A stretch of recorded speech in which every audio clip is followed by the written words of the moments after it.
and Channel. Kabanata 3211-320. 600 ng reinkarnasyon. Sa dilim, dumating si Yang Yian sa black hole sa tarangkahan ng Yudo. Katulad noong nakaraan, umiikot ang black hole, at umiikot ito ng counterclockwise. Paglapit niya rito sa loob ng 10 metro ay bumungad sa kanya ang pakiramdam na nagpapalpitate sa kanya.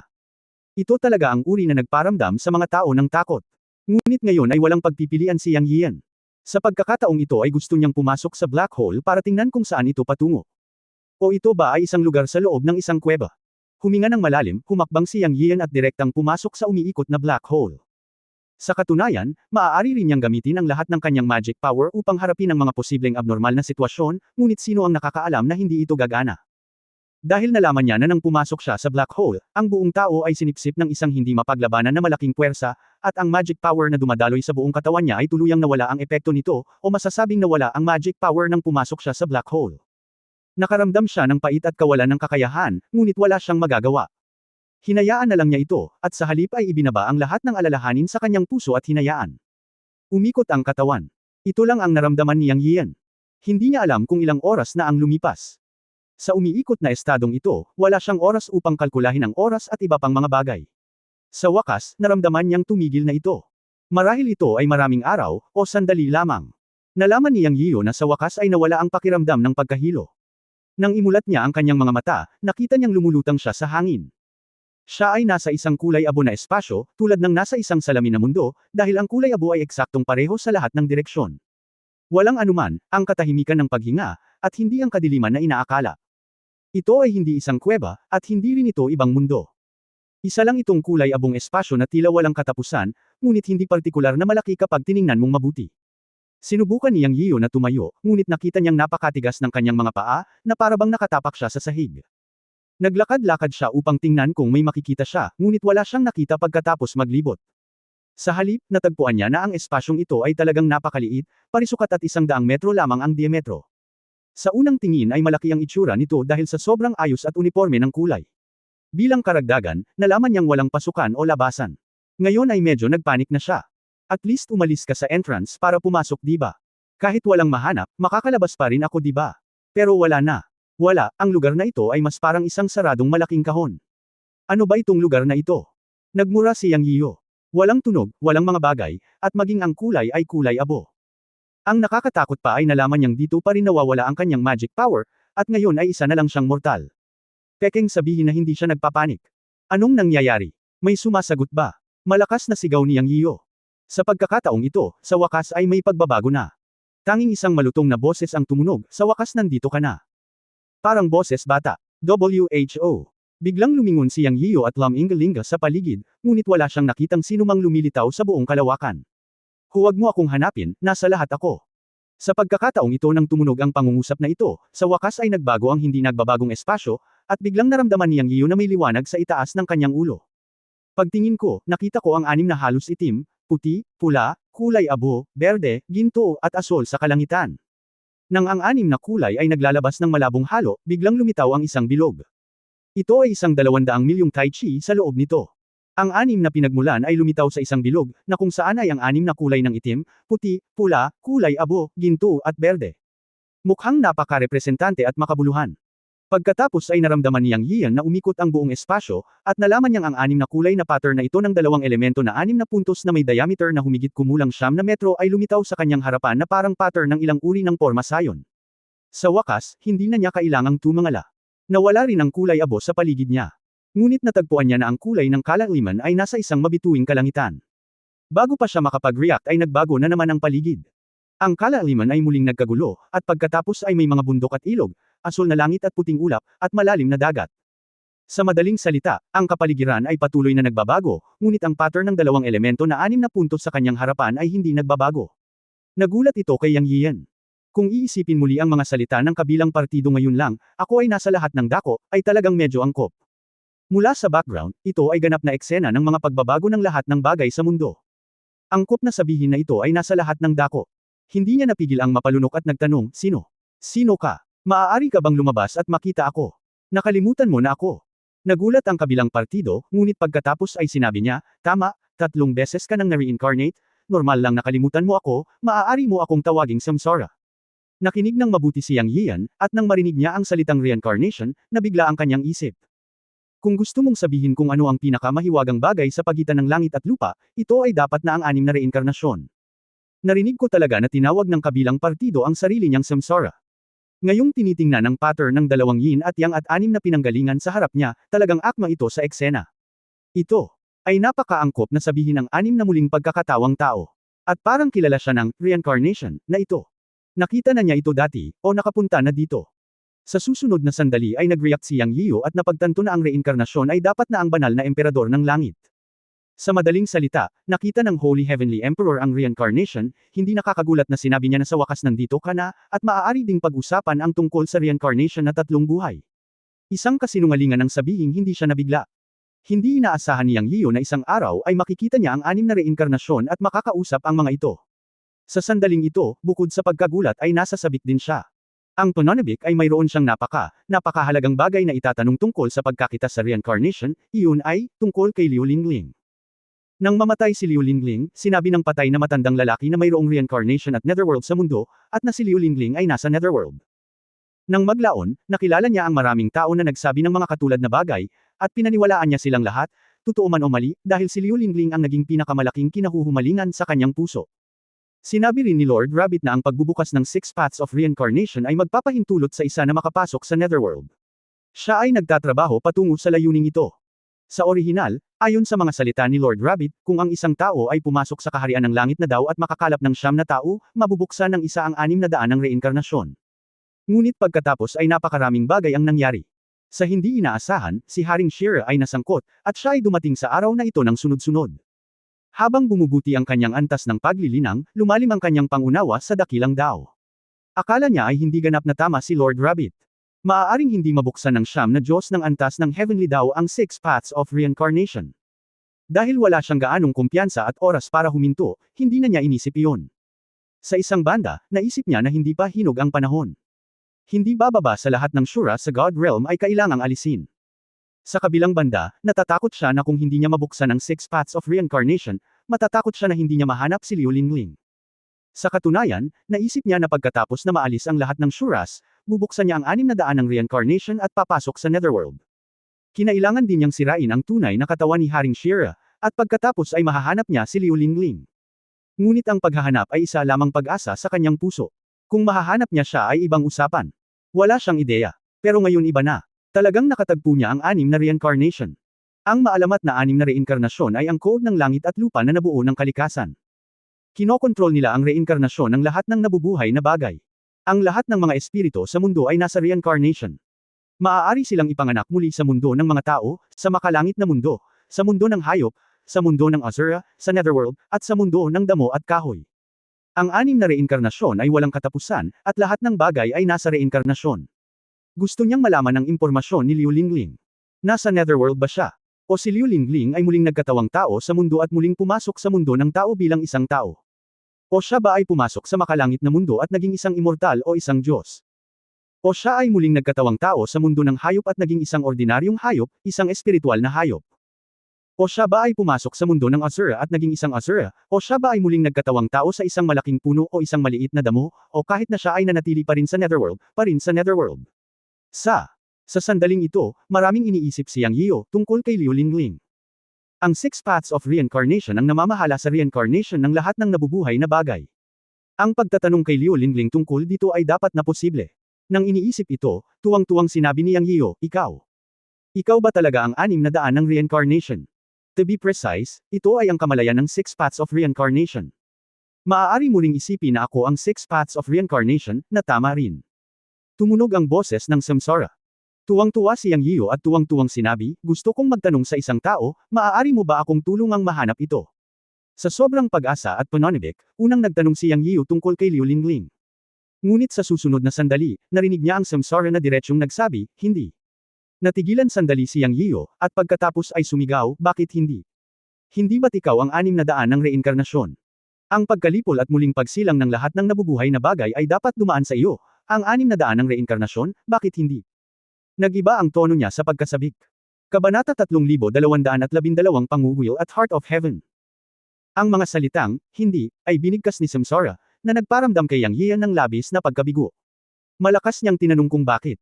Sa oras na ito, mapait na ngumiti si Samsara at sinabi, sa katunayan, ang lahat ng 6 na reinkarnasyon ay kailangang dumaan sa akin, ngunit iyon lang. Hindi ko alam ang mga bakas ng bawat nabubuhay na nilalang ngayon, dahil ang malaking kapahamakan ng panahon ng Kaitian, ang Saint Emperor at ang Azure King ay pumasok sa Reincarnation War, at ako ay nakalkula, na naging sanhi ng pagkasira ng reinkarnasyon ng buhay na nilalang upang ako ay maging sanhi ng reinkarnasyon ng buhay. Reincarnation. Ikaw ang reincarnation ng mundo, sino ang makakakalkula sa iyo? Ipinahayag ni Yang Yian ang kanyang hindi paniniwala, sa pag-aakalang si Samsara ay perfunctory sa kanya. Langit na daan. 2 salita lang ang sinabi ni Samsara. Dahil dito natigilan si Yang Yian, Hongjun Daozo. Ano pa? Huminto si Samsara at nagpatuloy, nilikha ni Amang Diyos Pangu ang mundo at nagsilang ng 6 na reinkarnasyon, ngunit ipinanganak din ang makalangit na Dao. Pagkatapos na si Hongjun ay naging makalangit na Dao, pinangasiwaan niya ang pagpapatakbo ng makalangit na Dao at nagtataglay ng pinakamataas na batas. Sino pa ang maaaring magplano laban sa akin maliban sa kapangyarihan ng makalangit na Dao? Ang 6 na reinkarnasyon mismo ay hindi matatag sa ilalim ng labanan sa pagitan ng Holy Heavenly Emperor at ng Shira King, at si Hongjun ay lihim na nagbalak, kaya hindi maiiwasan na ang reinkarnasyon ay mapinsala. Dahan daw ang sabi ni Samsara. Nagtanong si Yang Yian, bakit nagplano ang Heavenly Dao laban sa iyo? Dahil ang Holy Heavenly Emperor ay laban sa Heaven, tinulungan ko ang Holy Heavenly Emperor. Simple at direktang sagot ni Samsara. Naririnig ni Yang Yian ang bakas ng sama ng loob sa mga salita ni Samsara. Alam niyang may darating pa bago niya ibuka ang kanyang bibig. Gaya ng inaasahan, narinig kong patuloy na sinabi ni Lonwei, sinabi ko lang na si Padre Pangu ang lumikha ng mundo at lahat ng bagay sa mundo.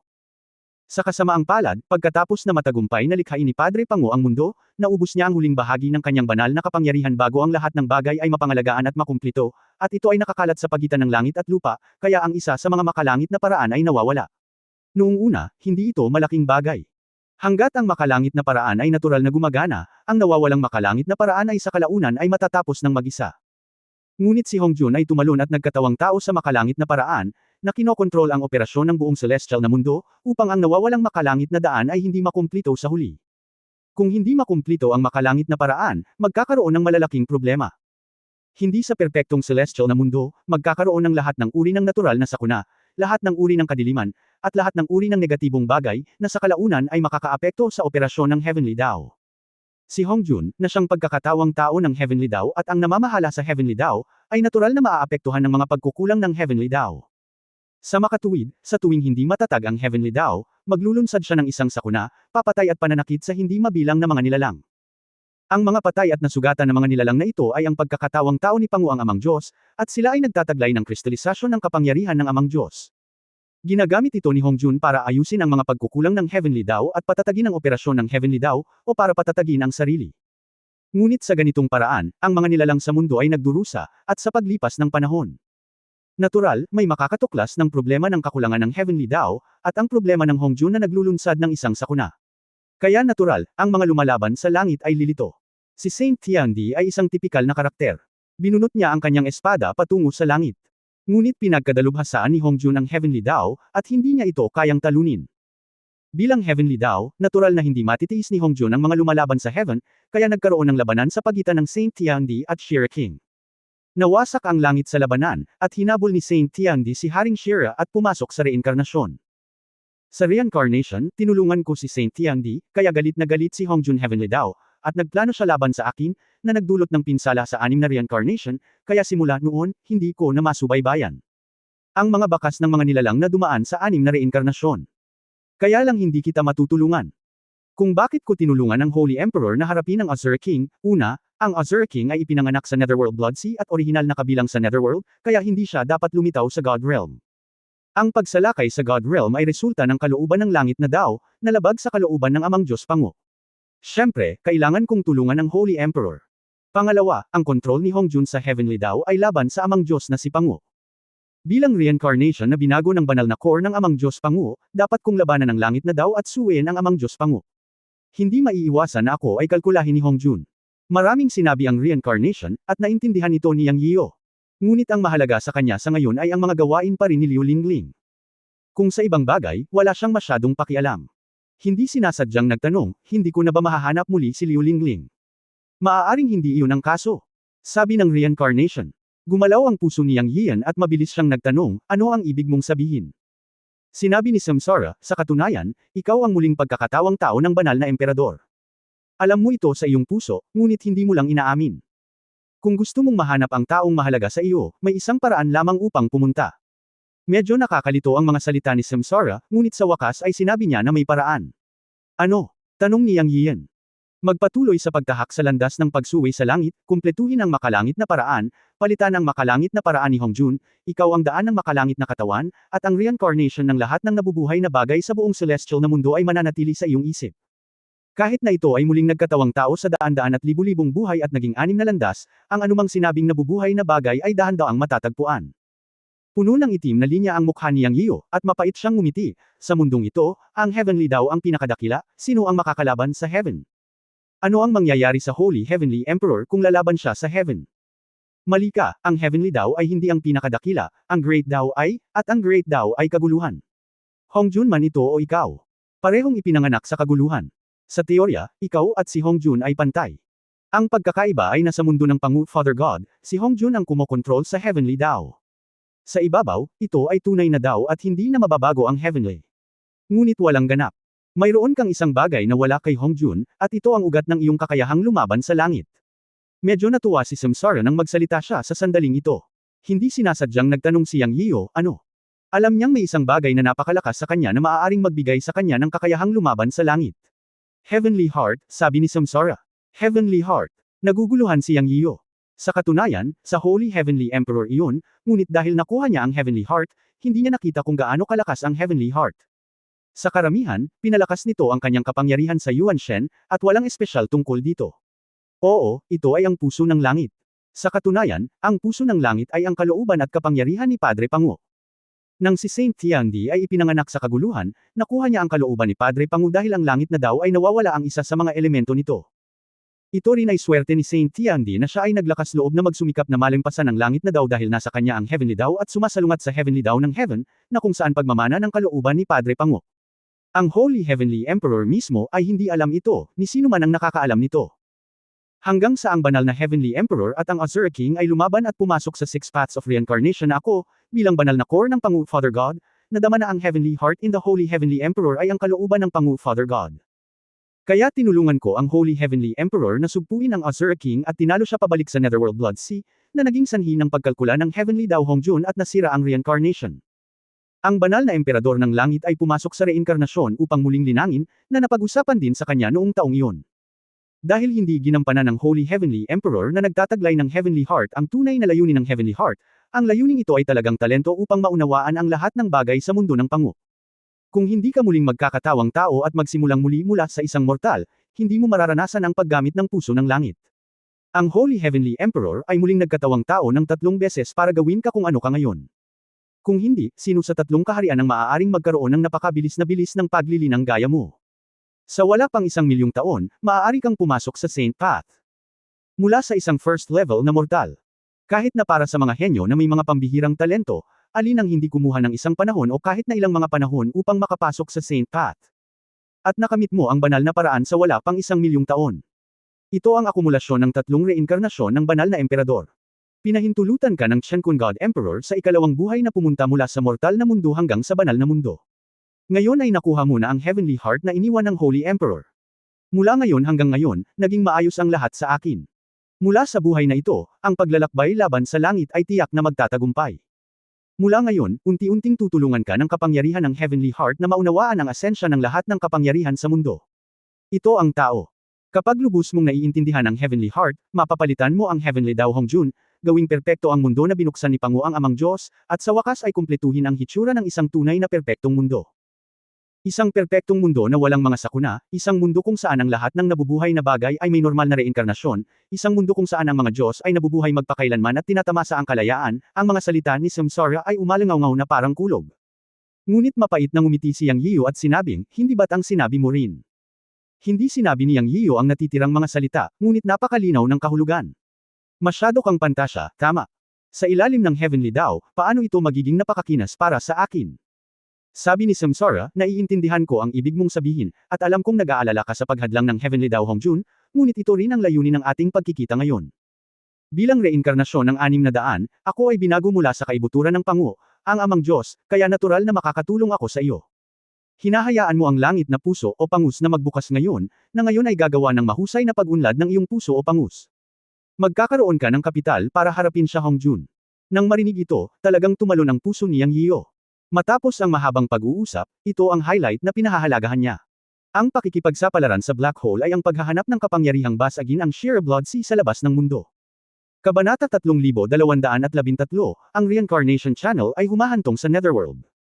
Para kay Yang Yian, wala siyang pakialam sa Holy Heavenly Emperor. Siya ay nagmamalasakit sa kasalukuyan. Ang mga problemang nasa harapan niya ay hindi pa neresolba. Ang pag-iisip tungkol sa iba pang mga bagay ay isang pagpipinta lamang. Sa kabutihang palad, ang kamalayan ng reincarnation ay makakatulong sa kanya. Natuwa si Yang Yian at mabilis na nagtanong, paano ito buksan? Noon pa man ay nararamdaman niya na ang Heavenly Heart ay hindi masyadong kapaki-pakinabang. Ngayon ayon sa mga salita ng espiritu ng reinkarnasyon, hindi ito nabubuksan. Ngayon ay makakatulong ito sa kanya na buksan ang langit na puso. Ang pangakong ginawa ko sa iyo noon, isasama ko ang kapangyarihan ng selyo ng reincarnation sa iyong langit na puso, na magpapasigla sa kapangyarihan ng langit na puso. Sa oras na iyon, ang iyong bilis at talento sa paglilinang at pangunawa ay tataas ng mabilis. Kapag nabuksan na ang Heavenly Heart, ang kapangyarihan ng celestial na mundong ito ay papayagang maabsorb at kontrolin mo, kabilang ang ilang dark forces, tulad ng kapangyarihan ng kasamaan sa dugo. Masasabing magagamit ang kapangyarihan ng lahat ng bagay. Kapag kumpleto na ang Heavenly Heart, ito na ang oras para palitan mo ang Heavenly Dao Hongjun, at ito rin ang araw kung kailan mo makumplito ang Heavenly Dao. Sa oras na iyon, ang 6 na landas ng reincarnation ay natural na maisasaayos, at lahat ng bagay sa mundo ay nasa iyong puso. Ang paghahanap ng isang tao ay natural na hindi na isang mahirap na gawain. Sabi ng reincarnation. Paano magiging perpekto ang Heavenly Heart? Naguguluhan si Yang Yian. Sinabi ni Samsara, hindi ko maipaliwanag ito ng malinaw. Ito ay nasa loob ng iyong sariling kasanayan. Malalaman mo ito pagdating ng panahon. Okay, alam ko. Ibig sabihin, kailangan kong ibagsak si Tiandao Hongjun kung gusto kong mahanap si Liu Lingling, di ba? Medyo nawala ng lakas si Yang Yian. Labag sa kalooban ng langit at ibagsak si Tiandao Hongjun, magagawa ba ito? Masasabi mo yan. Sagot ni Samsara. Sa tingin ko imposible. Sa ilalim ng Heavenly Dao, maaari ba akong tumakas sa mga mata ni Hongjun? Sino ang nakakaalam, balang araw ay papatayin ako ni Hongjun, at hihintayin niya akong pabagsakin si Tiandao, umiling si Yang Yian at sinabi. Ang iyong pag-aalala tungkol dito ay ganap na hindi kailangan. Mula sa sandaling si Hongjun ay naging ang Heavenly Dao, siya ay hindi na isang Diyos, ngunit ang Heavenly Dao, o maaari mong sabihin na siya ay hindi isang tao, ngunit ang pinakamataas na kalooban. Ang Heavenly Dao ay hindi maaaring pumatay sa iyo, ngunit syempre ang Heavenly Dao ay magagawa. Ang Heavenly Dao ay maaaring maging handa sa iyong mga kaaway upang harapin ang iyong mga kaaway. Sabi ni Samsara. Nang marinig ni Yang Yian ang sinabi ni Lanwi, parang katulad ito ng nalaman niya noon, kaya gamaan ang pakiramdam niya. Kung ganoon ang kaso, makatitiyak ako pansamantala. Maaari ba tayong magsimula ngayon? Mayroon ding dagat ng dugo sa labas na binago ng Shira King's clone. Oh, by the way, speaking of this, I almost forgot to ask you a question. Ano ang problema sa aking Nether City Gate? Biglang naalala ni Yang Yian kung ang bagay na ito ay may kaugnayan sa Lanwi. Sinabi ni Samsara, sa katunayan, ang mahiwagang kapangyarihan ng pintuang daan ng Netherworld ay ang mahiwagang kapangyarihan na aking iniksyon sa iyong kaluluwa noong ang banal na emperador at ang hari ng Asura ay nag-away at pumasok sa 6 na daan ng reinkarnasyon. Ang itim na butas sa pintuang daan ng Netherworld na nakita mo ay ang portal patungo sa Netherworld. Kung papasok ka sa Netherworld sa hinaharap, maaari mong direktang buksan ang Netherworld Gate at pumasok sa Black Hole, at pagkatapos ay maaari kang pumasok sa Netherworld. Tandaan na huwag direktang buksan ang 6 na daan ng reincarnation, at mag-ingat sa mga kalkulasyon ng Heavenly Dao. Bagamat hindi ka direktang makitungo sa Heavenly Dao Hongjun, maaari niyang maapektuhan ang 6 na daan ng reincarnation. Kapag nalaman niyang nakapasok ka na sa 6 paths of reincarnation, tiyak na kakalkulahin ka niya, at maging ako ay kakalkulahin din. Ang puntong ito ay isinasaalang-alang namin ng banal na emperador noon, kaya ang lahat ng mga tagubaylang natitira para sa iyo ay ang mga sumusunod. Ang Gate of Netherworld at ang Black Hole, syempre hindi ito tinatawag na Black Hole, kundi isang reincarnation channel, na ibinigay ko sa iyo na may kapangyarihan ng reincarnation. Ngayon, pagkatapos kong pagsamahin ang selyo ng reincarnation sa iyong puso ng langit, ang channel na ito ay palaging bukas. Kung gusto mong pumunta sa Netherworld para hanapin ang babae mo, pwede kang pumunta kahit anong oras, pero sinabi ko sa iyo na wag mong isusumbong. Higit na mas mahirap hanapin ang multo ng isang tao sa Netherworld kaysa humanap ng karayom sa isang dayami. Ang tanging maaasahang bagay ay ang pagsasanay at pag-unawa sa pagiging perpekto ng puso ng langit sa lalong madaling panahon, palitan ang daan ng langit upang makumplito ang daan ng langit, at pagkatapos ay natural mong mahahanap ang taong hinahanap mo sa isang sandali. Well, sa puntong ito, sa wakas ay malinaw na ang pinagmula ng Gate of Netherworld. Hindi nakakagulat na palagi kong naramdaman na ang Gate of Netherworld ay misteryoso at hindi kilala, at hindi ito bagay sa akin. Ito pala ay isang likas na mahiwagang kapangyarihan na ibinigay sa kanya ng reincarnation. Salamat, sa wakas ay yumuko si Yang Yiyu para pasalamatan siya. Pagkatapos ng lahat, maraming beses siyang iniligtas ng Gate of Netherworld. At ngayon ito ay isang malaking suporta para sa kanya. Hindi mo ako kailangang pasalamatan. Ikaw at ako ay iisa. Namana mo ang Heavenly Heart of Father God Pangu, na siyang kalooban ni Pangu, at ako ay pagbabago lamang ng Divine Core ni Father God Pangu. Para sa amin, lahat tayo ay umaasa na ang Celestial World ni Pangu ay magiging mas mabuti at mas mahusay, kaysa sa inilunsad ng Hongjun ng paulit-ulit, at sa wakas ay gumuho ang mundo, at sa wakas ay gumuho ang mundo. Sabi ni Samsara. Ganoon ba kaseryoso? Nagulat si Yang Yiyu. Hehe, kapag binuksan mo ang Heavenly Heart, bagamat nagsasanay ka ng mas mataas, at mas lalo mong nararamdaman ang Pangu Celestial World, malalaman mo na ang mundong ito ay puno na ng mga butas. Kapag hindi mo ito naayos, ito ay guguho at mawawasak maya-maya. Sa oras na iyon, ang lahat ay mawawala at babalik sa kaguluhan. Seryosong sabi ni Samsara. Sa pagkakataong ito, bihirang tumanggi si Yang Yiyu sa kanyang puso, ngunit nakaramdam ng pagkalungkot mula sa mga salita ni Samsara. Kung ito talaga ang kaso, alam niyang tatahakin niya ang daan ng pagsuwi sa langit sa hinaharap. Mawawasak ang mundo, mawawala ang lahat at babalik sa gulo, hindi ba lahat ng mga kamag-anak at kaibigan niya? Hindi ito ang gusto niyang makita. Huwag kang mag-alala. Bagamat hindi ko alam kung kaya kong ibagsak si Tiandao Hongjun o makukumpleto ang Tiandao sa hinaharap, gagawin ko ang lahat ng aking makakaya. Binigyan ni Yang Yian si Lanwei ng isang mahalagang pangako. Hindi siya nagtiwala sa kanya sa simula, ngunit pagkatapos makipag-usap kay Lanwei ngayon, sa wakas ay naniwala siya sa sinabi ni Lanwei. Muling sinabi ni Lanwei, hindi mo kailangang magkaroon ng labis na panggigipit. Labag sa kalooban ng langit. Mag-isa ka man, marami pa ring nilalang sa Pangu Celestial World. Sila ay lilito sa tabi mo sa hinaharap at magiging iyong mga katulong. Sama-sama, maaari nating iligtas ang Pangu World at ibagsak ang hindi kumpletong Tiandao. Tayo ay hindi may iwasang maghahatid sa isang ganap na mundo ng Amang Pangu, upang ang Diyos ay ganap na likhain ng mundo ng Pangu. Ang Amang Diyos ay ipapamana. Magaling iyan. Nakahinga si Yang Yian nang marinig niya itong sinabi ni Lanwei. Dahil sinabi ni Lanwei na may lalabas na mga katulong, buti na lang. At least hindi siya lumalaban mag-isa. Okay, bitawan mo ang iyong isip at buhayin ang iyong Changsan. Ibibigay ko sa iyo ang Seal of Samsara. Kung ang Pangu Celestial World ay mapangalagaan sa hinaharap ay nakasalalay sa iyo, mataimtim na tumaas ang boses ni Samsara. Nakita ni Yang Yiyu na ang dalawang yin at yang na 6 na puntos sa kanyang harapan ay biglang sumabog sa makinang na liwanag. Alam niyang nagsimula na ang reincarnation. Bagamat hindi niya alam kung ano ang Seal of Samsara, naalala niya ang mga salita ni Samsara at nagmamadaling binuhay ang Changsan. Sa sandaling ito, nakita niya ang 6 na nakasisilaw na itim, pula, puti, kulay abo, ginto at asol na mga ilaw na lumabas mula sa dalawang yin at yang diagram at dumiretso sa kanya.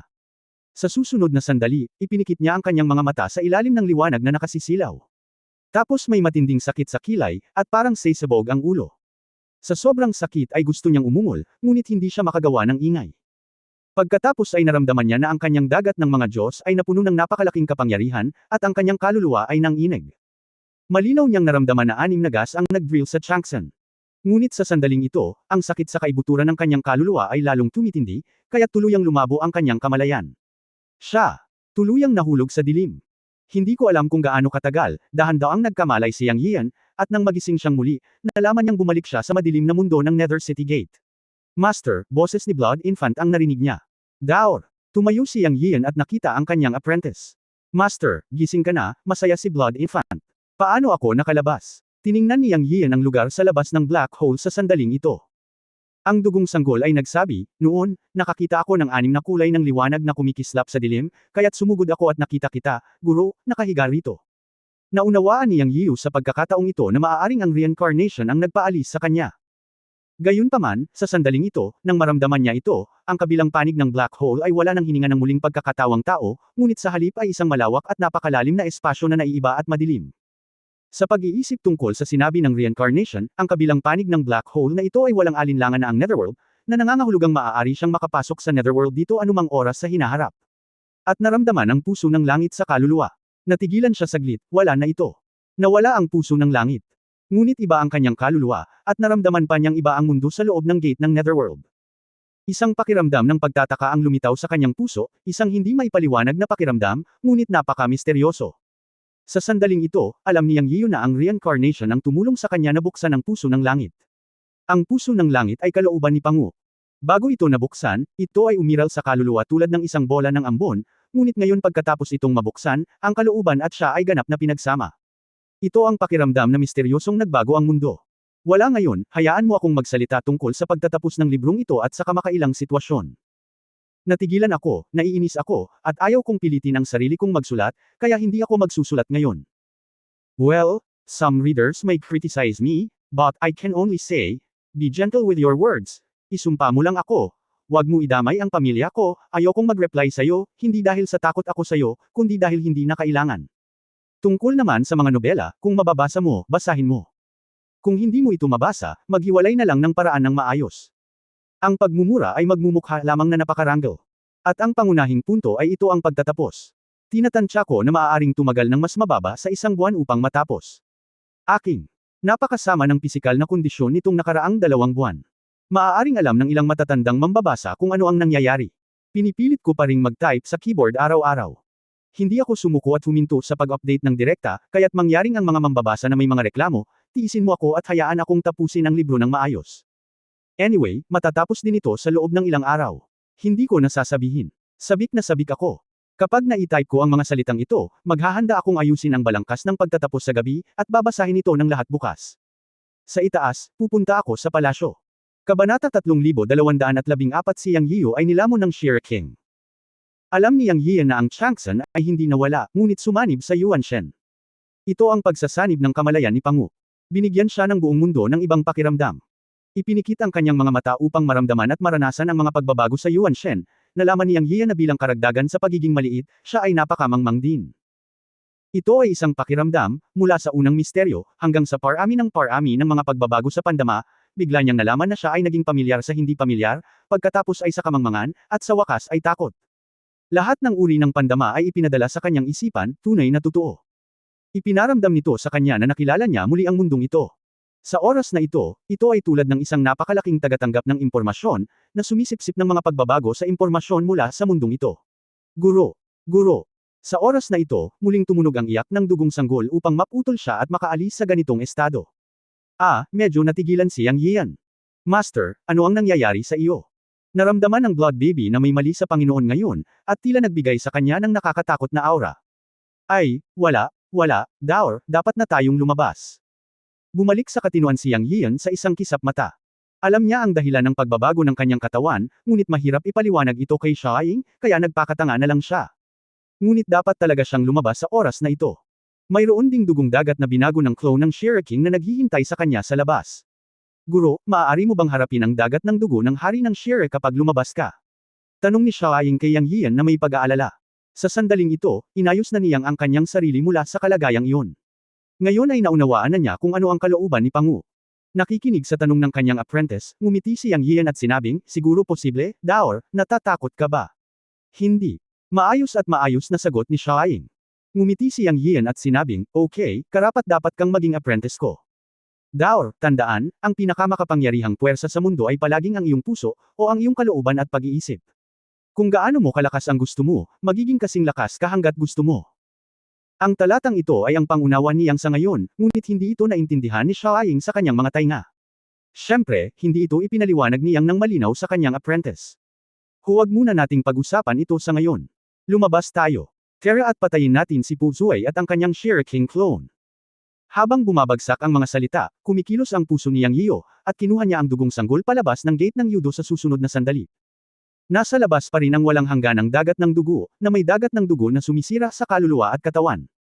Ang walang katapusang dagat ng dugo ay handa nang patayin si Yang Yiyo at ang kanyang apprentice mula pa sa simula. Pero ngayon, pagkalabas ni Yang ay medyo tumaas ang sulok ng kanyang bibig. Takot siya noon, tapos ngayon natatakot pa rin siya. Ngunit sila ay dalawang ganap na magkaibang estado ng pag-iisip. Ang dating takot ay nagmula sa takot sa makapangyarihang mga kaaway. Ang takot ngayon ay nagmumula sa takot sa cognition o sa mundo ng langit at lupa. Sa kabilang banda, pagkatapos na sumanib si Yang sa puso ng langit o sa kalooban ni Pangu, hindi na siya matatakot sa anumang kaaway sa mundo. Mula noon, mapapahanga na lamang siya sa mundo ng tao. Ang kanyang tapang ay hindi magagapi sa mundo. Hindi bababa sa ngayon, siya ay medyo humanga at takot sa tao at sa mundo, dahil nararamdaman niya ang malalalim na pagbabago sa mundo at sa tao. Kung tungkol sa sinumang buhay na kaaway, wala siyang anumang takot, na nagmula rin sa pagbabago ng kanyang pangunawa sa mundo at sa mahusay na daw. Ito ang pagtitiwala na ibinigay sa kanya sa pamamagitan ng kalooban ni Pangu, o ang pakinabang ng kanyang pag-unawa sa kataas-taasang dakilang daw sa mundo ng langit at lupa.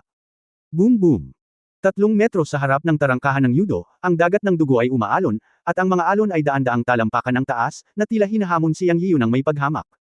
Ngumisi si Yang Yiyu at sinabi sa dugong sanggol, "Daoer, manatili ka rito. Anuman ang mangyari, huwag kang lumabas sa 3 metro ng tarangkahan ng yudo. Naiintindihan mo ba?" "Naiintindihan ko, Master." Masunerang tumango ang dugong sanggol. "Okay, teka, babalik ako kaagad. Panoorin mo akong pinuhin itong Sheer Blood Sea." Isang hakbang pasulong si Yang Yiyu at lumabas sa madilim na liwanag ng tarangkahan ng yudo. Ang sumunod na segundo, si Yang Yiyu ay nasa Blood Sea. Ang mga alon ng dugo mula sa lahat ng direksyon ay umuungal at sumugod patungo sa Huangxi sa isang iglap. Sa sandaling ito, walang pakialam si Yang Yiyan sa Blood Sea na dumadaloy mula sa lahat ng direksyon. Sa halip, tumayo siya roon ng nakapikit, itinaas ang kanyang mga kamay sa harap ng kanyang dibdib, at gumawa ng selyo ng kamay. Kung mayroong isang taong nakakaalam tungkol sa paraan ng pagsasakripisyo at pagdadalisay, tiyak na makikilala niya na ang handsil na ginawa ni Yang Yiyan ay isang pangkaraniwang selyo sa pagkontrol ng apoy. Ito ay isang selyo ng kamay na nagkokontrol sa apoy na malalaman ng sinumang alchemist, at kahit na ang mga taong nagsasanay ng paraan ng paghahain at pagdadalisay ay gagamitin ito. Ito ay masyadong karaniwan. Gayunpaman, pagkatapos gawin ang handsil na ito, hindi na ginawa ni Yang Yiyan ang susunod na hakbang, at pagkatapos ay nilamon siya ng mga alon ng dagat na dumadaloy mula sa lahat ng direksyon. Nang makita ang eksenang ito, biglang nabalisa ang dugong sanggol. Nang makita na ang Panginoon ay nilamon ng mga alon ng dugo sa dagat, ang sanggol na may dugo ay sabik na makalabas. Ngunit sa sandaling lumipat siya, naalala niya na sinabi ng amo na anuman ang mangyari, hindi siya dapat lumabas sa hanay ng tarangkahan ng lungsod sa ibaba. Sa pag-iisip nito, huminto muli ang dugong sanggol. Dapat talaga siyang maniwala sa kanyang amo. Bilang isang espiritual na nilalang na inalagaan ng langit at lupa, natural na naramdaman ng dugong sanggol ang aura ng malaking pagbabago ng kanyang amo mula nang lumabas siya sa black hole ng Nether City Gate, at nakaramdam siya ng takot. Naisip niya na ang lakas ng Master ay lampas sa kanyang pag-unawa, kaya ang dugong sanggol ay hindi lumabas at naghintay sa lugar. Naniwala siya sa kanyang amo. Pagkatapos sa mga mata ng sanggol na may dugo, pagkatapos lamunin ng dagat ng dugo ang Panginoon, ito ay gamulong, na parang tumatalon sa tuwa. Gudungdong. Ang dagat ng dugo ay bumaliktad, at sa mga mata ng dugong sanggol, ito ay nagbago at nagsimulang lumiit. Hindi nagtagal, ang dagat ng dugo ay nagtipon at naging isang snowball na may diameter na 3 metro, na may malabong mga inscription na kumikislap sa loob. Pagkatapos ay muling nagbago ang bola ng dugo, ngunit ito ay naging isang taong may dugong 3 metro ang taas. Siya. May pares ng mga sungay ng dugo sa kanyang ulo, nakasuot ng kulay dugong damit panglaban, at ang kanyang mukha at kulay ng balat ay mukhang pula. Sa pangkalahatan, ito ay mukhang isang figure ng tao. Ngunit alam ng Blood Infant na ito ang Shira King clone matapos ang 5 Shira King clone ay pinagsama sa isa. Sa susunod na sandali, isang nakakabinging tawa ang umalangaw, wow hahaha. Yang Yiyan boy, hindi, dapat ay ang banal na emperador. Gaano man kayabang sa loob ng 3 buhay, kailangan mo pa ring lamunin ng haring ito. Ngayon, kahit gaano kakakaya, ikaw ay magiging bahagi ng aking katawan, hahaha. Medyo nataranta ang Blood Infant sa sandaling ito. Ang guro at disipulo ay talagang nilamon ng Shira King clone, at sila rin ay magiging pino. Namumula ang mga mata ni Dun at sinabi niya, huwag mo nang isipin ang pagpino sa aking Panginoon. Papatayin kita. Hehe, rebelde ka, tama lang nahaharapin kita ngayon. Halatang may kadugo kang Shira, pero kinikilala mong tatay mo ang magnanakaw. Hindi sayang mamatay ka. Ang Shira King clone ay nagpahayag ng kanyang kawalang kasiyahan sa Blood Infant. Sa sandaling ito, nakalimutan ng Blood Infant ang mga tagubili ng kanyang amo na si Yang Yiyu, na huwag lumabas sa 3 metrong hanay ng Nether City Gate. Matapos marinig na ang kanyang Panginoon ay nilamon ng clone ng Shira King, nagmamadali siyang lumabas, naging Bloodlight at dire-diretsyong tumakbo patungo sa clone ng Shira King para lumaban ng Desperadong. Kabanata 3215, Paglukso sa 3 kaharian. Nagmamadaling lumaban ng Blood Infant. Ngunit ang Shira King clone ay tumawa at tumayo. Sa pagharap sa kaso ng Blood Infant, bigla siyang sumuntok, at isang suntok na may momentum ng bundok ng mga bangkay at dagat ng dugo ang lumabas na may kasamang kidlat. Boom! Sa isang malakas na putok, ang Blood Infant ay direktang nadurog. Ang lakas ng pagsasanib ng 5 clone ay hindi kasing simple ng isa at isa ay katumbas ng 2. Ang Blood Infant ay natalo sa unang suntok. Ngunit sa sandaling ito, ang mga mata ng Blood Infant ay namumula na, ganap na namumula ang mata. Sa pagmamasid sa kanyang amo na nilalamon ng dagat ng dugo, siya lang ang nakakaalam ng interseksyon at galit sa puso ng bata. Ungol. Matapos itaboy ng Shira King, huminto ang Blood Infant ilang daang metro ang layo bago pinatatag ang kanyang katawan. May dugo sa sulok ng kanyang bibig, ngunit umungal siya sa hari ng Shira. Ang dugong masamang aura ang pumaligid sa kanyang buong katawan at nagkatawang tao. Lumakas ang hininga, at muli siyang sumugod. Ngunit sa pagkakataong ito ang buong katawan ng Blood Infant ay direktang na-atomize, na naging isang bola ng ambon ng dugo. Nagpakita ito ng isang pagtitipon at dispersing form. Ang clone ng Shira King, na daan-daang metro ang layo, ay nginisyan at sinabi sa kanyang sarili, karapat-dapat kang maging isang duwende na may dugong Shira. Ang iyong talento sa pagtitipon at pagpapakalat ay nasa antas pa rin ng Yuan Realm. Nakakalungkot na hindi ka magagamit ng haring ito. Kinikilala mo ang magnanakaw at gusto mong iwaksi ang iyong ama. Ang haring ito, kung kaya mo. Bilang pagkahulog ng mga salita, ang hari ng Shira ay bumigkas, ang dagat ng dugo ay nagtitipon at nagkalat, at 8 direksyon ang nakakulong. Boom! Sa kapuruhan, hindi mabilang na dugo ang bumulwak mula sa Shira King's clone, kumalat ng 1,000 metro sa isang iglap, direktang bumubuo ng mundo ng dugo, na sumasakop sa dugong sanggol sa loob nito. Ngunit halata na minamaliit pa rin ng Shira King ang dugong sanggol. Ang ambon ng dugo na binago ng dugong sanggol ay dumiretso sa pagkubkob ng hari ng Shira sa loob ng 1,000 metro, nang walang tigil. Kung saan ito binago, nabasag nito ang lambat sa pagkakakulong sa dagat ng dugo na inilatag ng haring Shira, at dumating sa clone ng hari ng Shira. Ungol. Sa isang kisap mata, sumabog ang dibdib ng haring Shira. Isang dagandong ang pinakawalan niya nang tamaan siya ng dugong sanggol. Pero hindi niya inaasahan na tatama sa dibdib niya ang dugong sanggol. Ibalik mo sa akin ang aking Panginoon. Medyo bata na ang boses ng Blood Baby. Gusto ng haring ito na mamatay ka. Malinaw na hindi inaasahan ng Shira King clone na sasaktan siya ng dugong sanggol, at galit na galit siya. Siya ay umungal, at nakita ang isang marka ng dugo na lumitaw sa noo ng haring Shira at direktang bumagsak sa dugong sanggol. Ang dugong sanggol ay nagpakawala ng isang hindi makataong sigaw. Pero parang nagliyab ang buong katawan niya. Sa katunayan, ito ay ang Shira Fire, na siyang sariling buhay na apoy ng Shira King clone. Ito ay pambihira. Kahit na ang Blood Baby ay likas na matalino at may malakas na explosive power, at nasugatan ang Shira King clone sa isang suntok, hindi pa rin ito kasing ganda ng Shira King clone. Ito ay totoo sa mga tuntunin ng lakas at karanasan sa labanan. Siya ay sinunog sa likod niya ng Shira King clone na may Shira Fire, at sumigaw, ngunit hindi niya mapatay ang apoy. Sa oras na ito, ginalaw ng Shira King clone ang kanyang kamay, at sa ilalim ng liwanag ng dugo, kinurot niya ang leeg ng dugong sanggol at direktang ikinulong ito sa kanyang kamay, at ang sunog ng Shira ay lumakas at lumakas. Sa sandaling ito, humihina ang hininga ng dugong sanggol. Ngunit siya ay nahihirapan pa rin, at ang kanyang bibig ay nagsasabi pa rin, ibalik ang aking Panginoon sa akin. Hahayaan kitang makasamang muli ang maliit na magnanakaw na siyang Yian. Tumawa ang hari ng Shira at lumakas ang dugo sa kanyang kamay. Ang dugong sanggol ay tumigil sa pakikibaka at malapit nang mamatay mula sa Shira King clone. Ngunit sa sandaling ito, ang Shira King clone, na orihinal na puno ng mga ngiti at labis na mapagmataas, ay papatayin na ang dugong sanggol, ngunit ang kanyang buong katawan ay nabigla. Napasigaw siya sa takot, ano ang nangyayari? Ungol. Biglang tumili ang Shira King clone. Ang kamay na kumukurot sa dugong leeg ng sanggol ay lumuwag din, at ang dugong sanggol ay nailigtas. Medyo nalito ang Blood Infant nang makita niya ang clone ng Shira King na sumisigaw ng baliw. Paanong biglang sumigaw ang hari ng Shira, na ngayon pa lang ay may tiwala sa sarili na siya ang pinakamagaling sa mundo at handang kitilin ang kanyang buhay anumang oras. Pagkatapos ang clone ng Shira King ay nagsimulang manginig sa lahat, at ang kanyang mahabang mukha ay nagsimulang umikot, mukhang mas at mas kakilakilabot. Ang buong katawan ay napapaligiran ng enerhiya ng dugo, na parang nagliliyab. Sa oras na ito, narinig ng Blood Infant ang isang pamilyar na boses, Daoir, umatras at manatili sa gate ng Nether City. Tuwang-tuwa ang Blood Infant nang marinig niya ang boses na ito. Guro. Excited na sigaw ng Blood Infant. Ang boses na ito ay boses ni Master Yang Yio, at nagmula ito sa katawan ng Shira King. Bilasan mo, sinabi ko sa iyo na huwag umalis sa gate ng Nether City, ngunit hindi ka nakikinig. Muling tumunog ang mga salita ni Yang Yian na may kaunting panunuya. Oo. Sa wakas, gamaan ang pakiramdam ng dugong sanggol. Hindi patay ang amo. Hindi lamang siya ay hindi patay, ngunit siya ay pumasok sa katawan ni Haring Shira at nagsimulang salakayin si Haring Shira. Tila ang clone ni Haring Shira ay nakatadhana na sirain ng Panginoon sa pagkakataong ito. Ang dugong sanggol ay kumislap at bumalik sa 3 metrong hanay ng Nether City Gate. Matapos kumalma, inisip ng Blood Baby na dahil nga sa kanyang pag-aalala. Maayos ang Nether City Gate ng Master nang walang anumang pagbabago. Ipinakita nito na walang nangyari sa Master matapos lamunin ang clone ng Shira King, kung hindi ay nagbago muna ang Nether City Gate. Pagkatapos, dahil naaliw, bumalik sa normal ang pulang mata ng sanggol na may dugo, pinapanood ang clone ng Shira King na sumisigaw at gumugulong sa kanyang paningin. Halatang hinarap ito ng Master. Totoo na hindi madaling makitungo siyang ng clone ng Shira King. Bago humarap sa pag-atake ng dagat ng dugo, hindi man lang siya kumikibo dahil pakiramdam niya ay magagamit din niya ang kapangyarihan ng clone ng Shira King. Kaya sumabay na lang siya at napalunok ng Shira King. Ngunit ito ay isang walang problemang karanasan para kay Yang Yian. Kailangan niyang i-disintegrate ang clone ni King Shira mula sa loob at lutisin ang problema minsan at para sa lahat.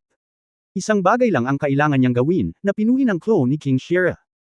Kung paano ito mapapadalisay, sa pagkakaroon ng kalooban ni Changsen o Pangu, gaya ng sinabi ni Samsara, magkakaroon siya ng pakiramdam para sa lahat ng bagay sa buong celestial na mundo, na natural na kinabibilangan ng anumang enerhiya, kabilang ang kapangyarihan ng dugo sa dagat ni Haring Shira. Sa huli, bagamat si Haring Shira ay kabilang sa mga nilalang ng Netherworld, ang sistema ng kapangyarihan ay ganap na naiiba mula sa mga Diyos, ngunit ang Netherworld ay nasa celestial na mundo at bahagi din ng paglikha ng Pangu Father God. Sa makatuwid, si Yang Yian, na may kalooban ni Pangu, ay maaaring umunawa at sumipsip at pinuhin ang anumang kapangyarihan. Kailangan lang ng ilang oras para pag-aralan ito. Pagkatapos niyang makapasok sa katawan ni Haring Shira, naramdaman niya ang paglabas ng kalooban ni Pangu at maingat na naunawaan ang diwa ng kapangyarihan ng clone ni Haring Shira. Pagkatapos ng ilang oras, sa wakas ay naintindihan niya ito ng lubusan. Pagkatapos ay natural na nagsimula siyang sumipsip at magpino. Sa ilalim ng operasyon ni Chen Kun Dao Shangang at ang pinakamataas na pagpapala ng kalooban ni Pangu, sinimulan niyang pinuhin ang clone ni Haring Shira. Ito ang nangyari ngayon lang. Habang pinapatakbo niya ang mga kasanayan upang sumipsip at magpino ng mas mabilis, ang clone ni King Shira ay naging isang blood dance sa kalangitan, at sa wakas ay naging isang dagat ng dugo sa kalangitan, ngunit mahirap na alisin si Yang Yian. Dahil ang kaluluwa ng clone ni Haring Shira ay pinigilan ni Yang Yian sa kalooban ni Pangu sa sandaling ito ang nagkusa upang maging sanhi ng trahedya ng clone ni King Shira. Habang unti-unting lumipas ang oras, ang dagat ng dugo sa kalangitan ay lumiit, at ang mga hiyawan ng clone ni Haring Shira ay tumigil. Pagkaraan ng 10 taon, ang dagat ng dugo ay ganap na nawala. Pagkatapos ay lumitaw si Yang Yian. Ngunit gumawa siya ng 3 dagandong sa kanyang katawan. 3 beses ding tumaas ang hininga ng buo niyang katawan.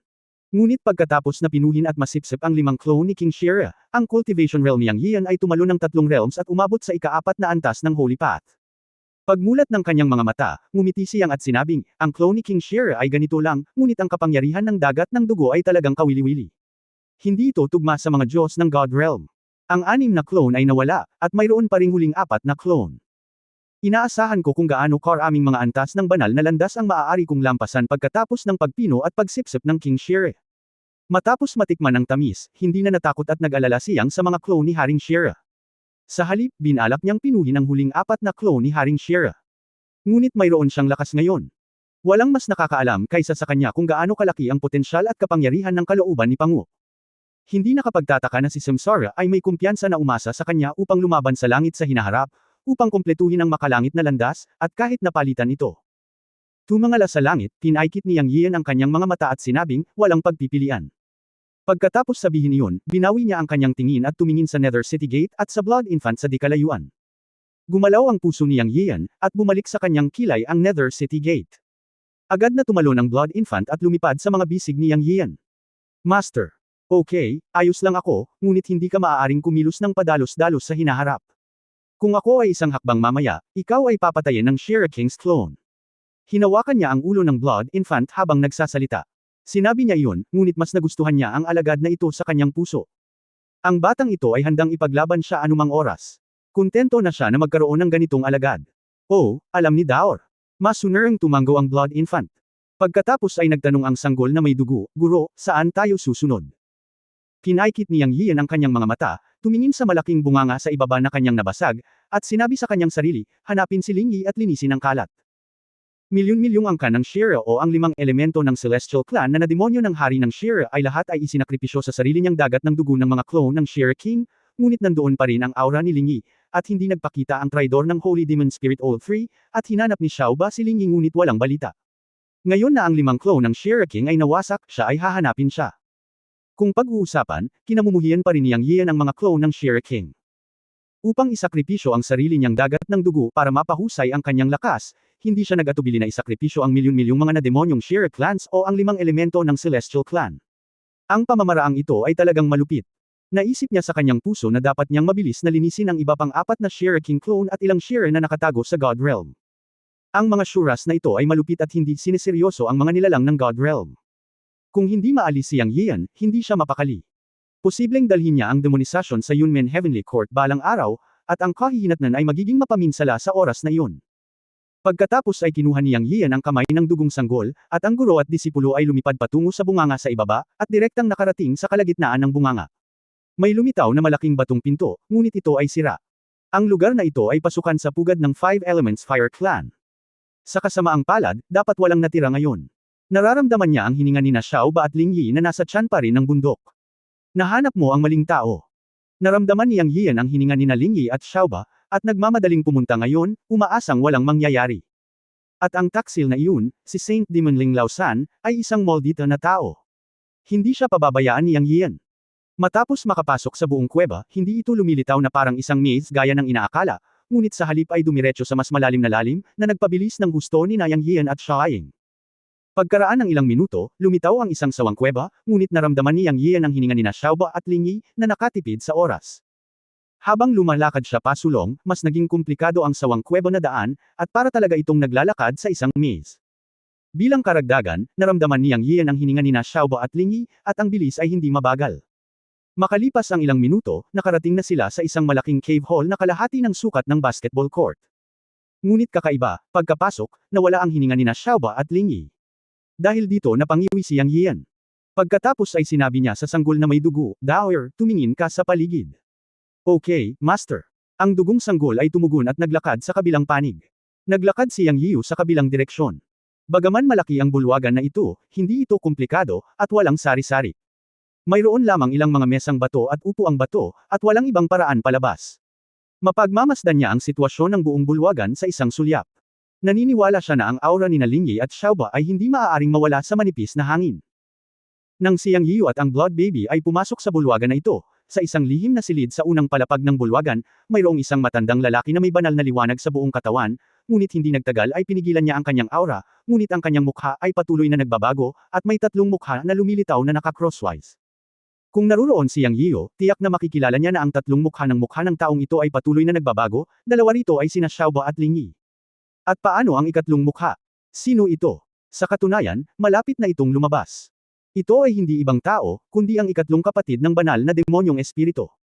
Sa oras na ito, ang divine light ng ikatlong kapatid ng Holy Demon Spirit ay nawala, at ang mga pagbabago sa kanyang mukha ay huminto, lumingon sa mukha ni Xiao Ba. Kakaiba siyang ngumiti at sinabi sa sarili, tulad ng inaasahan sa banal na emperador, malalamon niya ang aking 5 clone. Ngunit magiging masaya ito. Bibigyan kita ng malaking sorpresa. Nakikita. Sa pamamagitan ng nakagigimbal na balita, tinawag talaga nitong maliit na 8 ang kanyang sarili bilang hari. Kung narito si Yang Yiu, matutulala siya. Nagpatuloy siya sa pakikipag-usap sa kanyang sarili, nilamon ko na ang ikatlong bahagi ng mga banal na espiritu ng demonyo, at ngayon ay nademonyo ko na ang maliit na 8. Sa wakas ay nagkaroon na ako ng kaunting lakas. Gamit ang algorithm ng God Realm, ang clone na ito ng aking hari ay maihahambing sa ika-5 antas ng Holy Dao. Tingnan natin kung maaari kung sirain si Yang Yiu mamaya, hehe. Kinausap niya ang kanyang sarili, ngunit ang dami ng impormasyon ay sobra. Walang nakakaalam na isa talaga siya sa mga clone ng Shire King. Walang nakakaalam na sa mga ninuno ng Fire Element Family, siya, ang clone ng Shire King, ay nakatago sa dilim, hindi konektado sa anumang clone, at ang iba pang mga clone ay hindi alam ang kanyang pag-iral. Alam lang ng lahat na siya ay isang mababangki na elder ng Fire Family ng Celestial Clan, ngunit hindi nila alam na ang kanyang tunay na pagkakakilanlan ay ang clone ni King Shire, at mayroong 2 clone ni King Shire sa Fire Family. Sa pagkakataong ito ay pumasok si Ling Yi at gustong hatiin ang 5 elementong pamilya ng Celestial Clan. Pinaglaruan lang niya ang plano.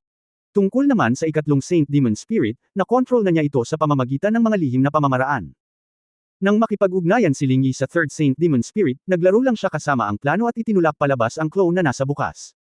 Sa hindi inaasahang pagkakataon, napakalakas ni Yang Yiu na talagang pinatay at nilamon niya ang 5 clone. Ang sumunod na bagay ay talagang simple.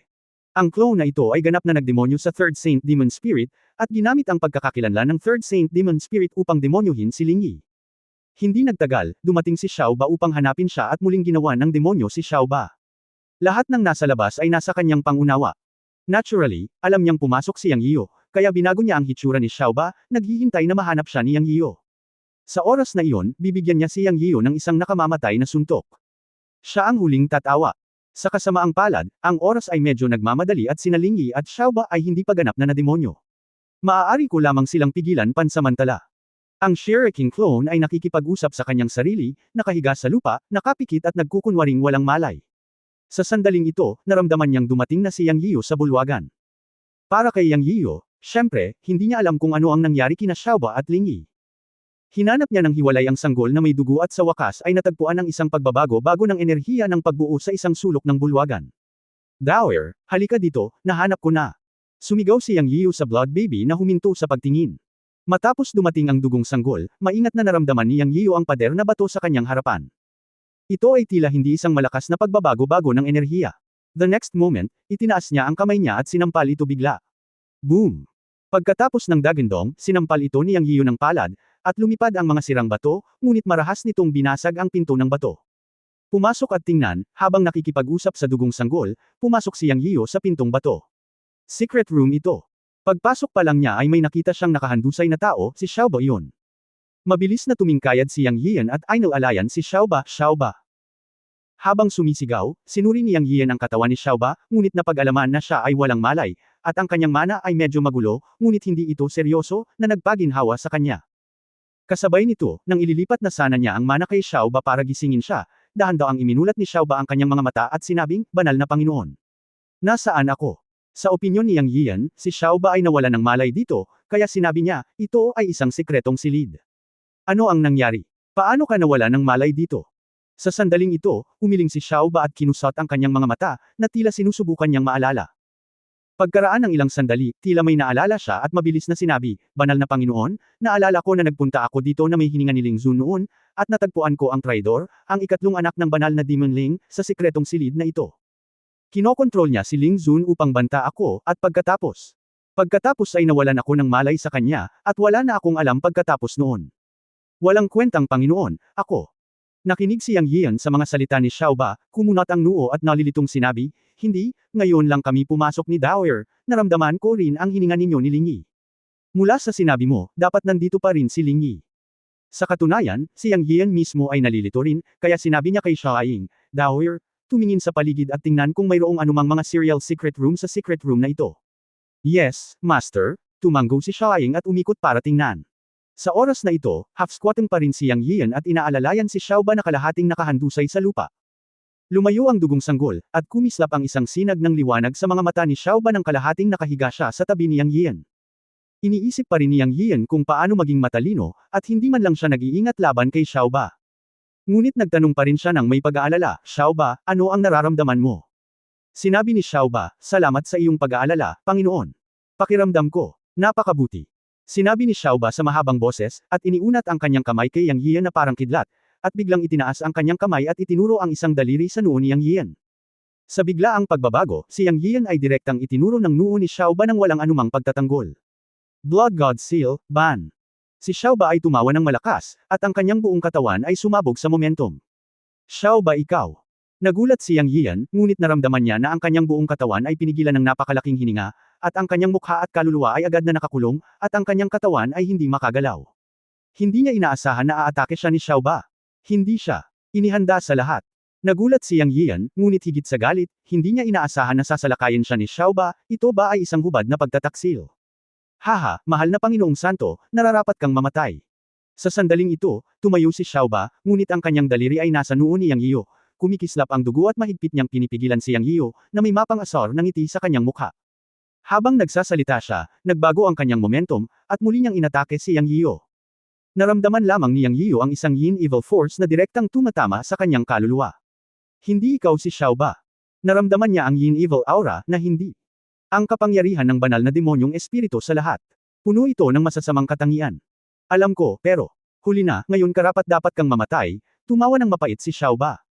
Malungkot ang mukha ni Yang Yiyo, at malungkot niyang sinabi, "Kung gusto mo ang buhay ko, maling tao ang nahanap mo."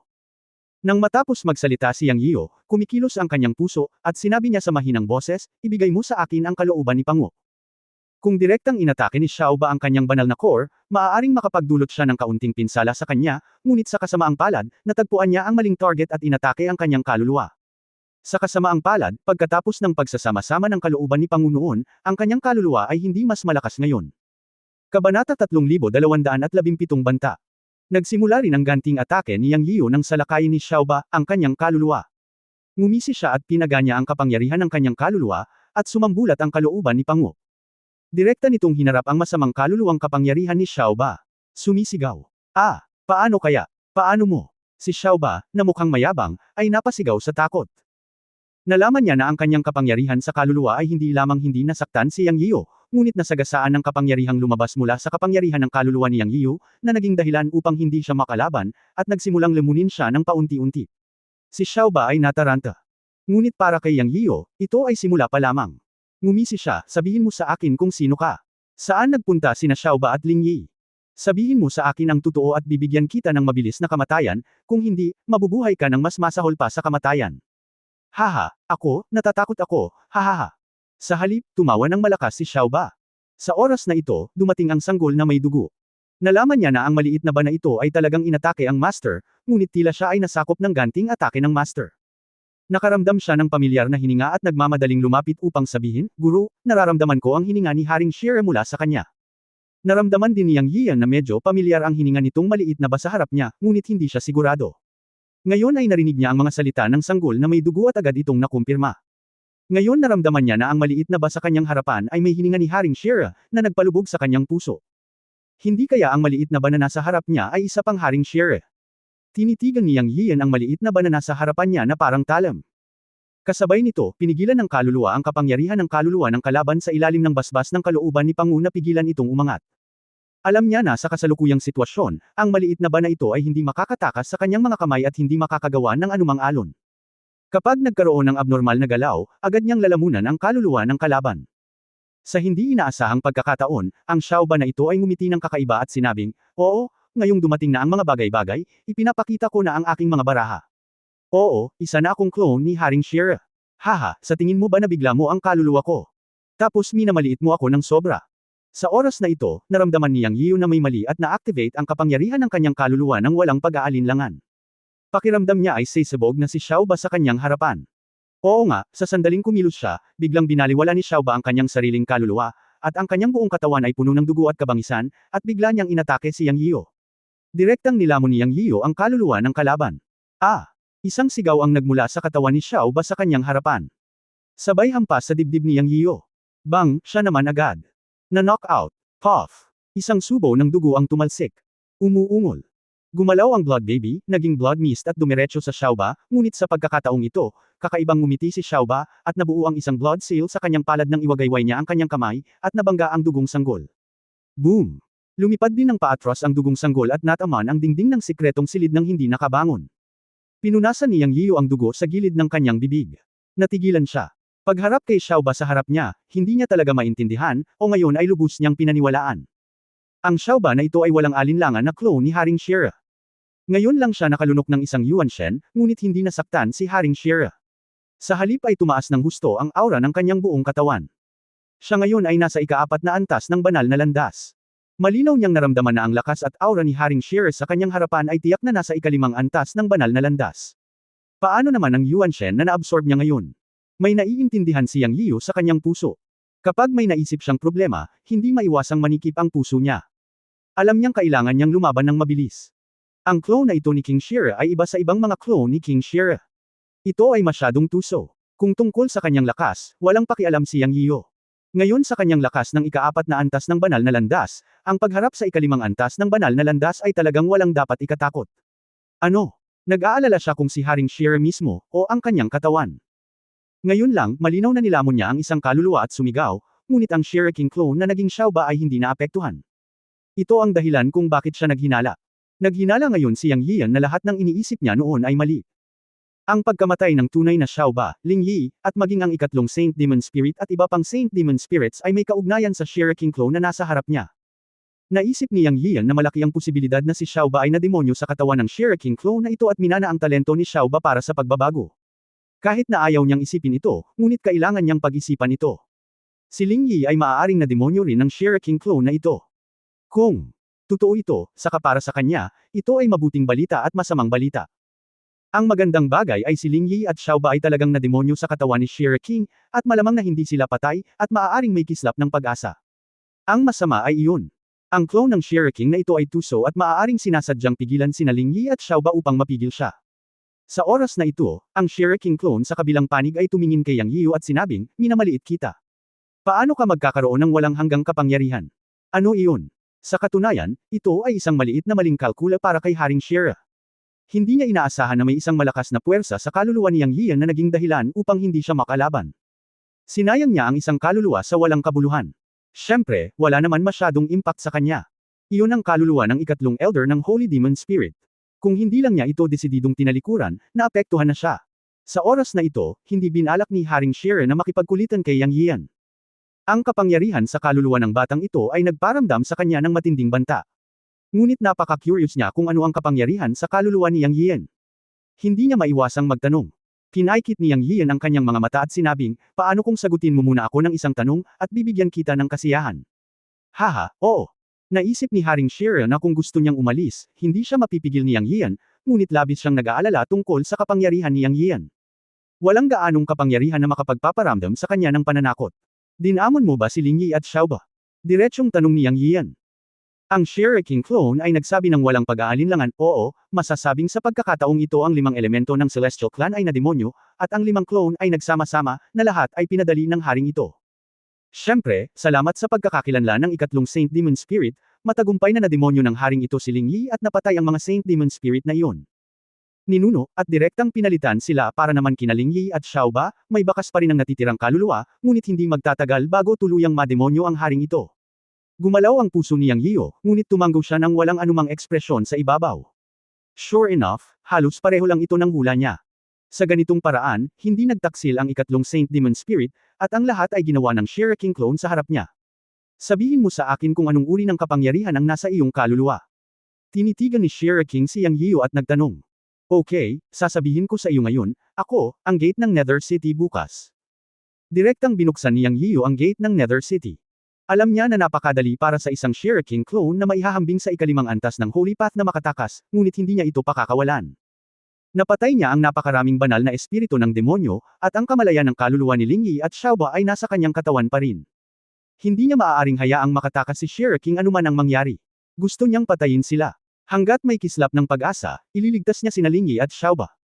Sa sandaling mabuksan ang gate ng Nether City, naniwala si Yang Yiu na kahit siya mismo ang Shira King, hindi siya makakatakas. Isang itim na spot ang sumili sa pagitan ng kanyang mga kilay.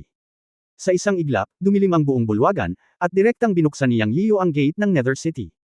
Boy, hindi ka mapagkakatiwalaan. Sa tingin mo ba kaya mo akong panatilihin sa pamamagitan ng paggamit ng isang madilim na espasyo? Anong biro? Tingnan mo, sisirain ko ang iyong espasyo. Ang Shira King clone ay sumumpa ng buong lakas. Gayunpaman, nang kumilos siya, nalaman niya na sa madilim na mundong ito, mayroong isang hindi nakikitang puwersa na nagpakulong sa kanya, at ang kanyang kapangyarihang mahika ay hindi magagamit. Si Yang Yiu ay nagpakita sa tarangkahan ng Yudo, tumingin sa clone ni Haring Shira at nagsabi, ikaw at ako ay magkaaway. Bakit ko dapat tuparin ang aking salita sa iyo pagkatapos patayin ang napakaraming banal na espiritu ng demonyo? Okay, pagsisisihan kita. Sa sandaling matapos siyang magsalita, ang kanyang buong katawan ay napuno ng dugo, ngunit ang kaluluwa ng dugo ang na-activate ng ipinagbabawal na pamamaraan. Ang mana ay hindi magagamit, ngunit bilang ang clone ni Haring Shira, ang ilang mga ipinagbabawal na pamamaraan ay kapaki-pakinabang pa rin. Sa mga mata ni Yang Yiu, nakita niya ang dalawang multo na lumilitaw sa katawan ni Haring Shira. Sila ay sina Ling Yi at Xiaoba. Ang kanilang mga katawan ay buhol-buhol na may kulay dugo na mga inscription, at sila ay mukhang lubhang masakit. Haha, anak, bitawan mo ako, kung hindi, aalis ako at hahayaang mamatay ang iyong dalawang lalaki. Ang apoy ng kaluluwa ng dugo ko ay maaaring sumunog sa mga natitirang kaluluwa sa isang sandali. Ang clone ni Haring Shira ay tumawa at nagbanta kay Yang Yiu. Ngunit nabigla si Yang Yiu sa oras na ito. Matapos makita sina Ling Yi at Xiaoba, talagang natigilan siya. Banal na Panginoon. Huwag kang mag-alala sa amin, patayin mo lang siya. Siya ang pagkakatawang tao ni Haring Shira. Kapag nakipag-isa siya sa orihinal na Haring Shira sa hinaharap, siya ang magiging pinakamakapangyarihan mong kaaway. Patayin mo siya, ang natitirang kaluluwa ni Ling Yi ay nakipaglaban ng masakit sa ilalim ng madugong apoy ng demonyo at sumigaw kay Yang Yiu. Sa sandaling ito, talagang nasa dilema si Yang Yiu. Kabanata 3218 posibleng si Qi Sheng iyon. Haha, Terra, patayin mo sila, bago mo ako patayin, dapat mamatay muna sila. Ang Shiraking clone ay walang takot. Hindi na kailangang sabihin, ang banta na ito ay talagang isang nakamamatay na punto para kay Yang Yiu. Sapagkat siyang ay palaging isang tao na nagpipilit sa pagpapahalaga sa damdamin at katapatan muna. Si Ling Yi at Xiaoba ay hindi lamang kanyang mga subordinate, ngunit sa puso ni Yang Yiu, tinuturing niya sila bilang mga kapatid at kaibigan. Bukod dito, malaki ang naging kontribusyon ni Ling Yi sa pagtatatag ng Yunmen Tianting. Maging si Xiaoba at ang iba pang mga banal na espiritu ng demonyo ay naging abala mula noong sinundan nila siya palabas ng God's Domain. Ipinadala sila ni Ling Yi upang magtanong tungkol sa katalinuhan at gumawa ng mga kontribusyon sa Yunmen Tianting.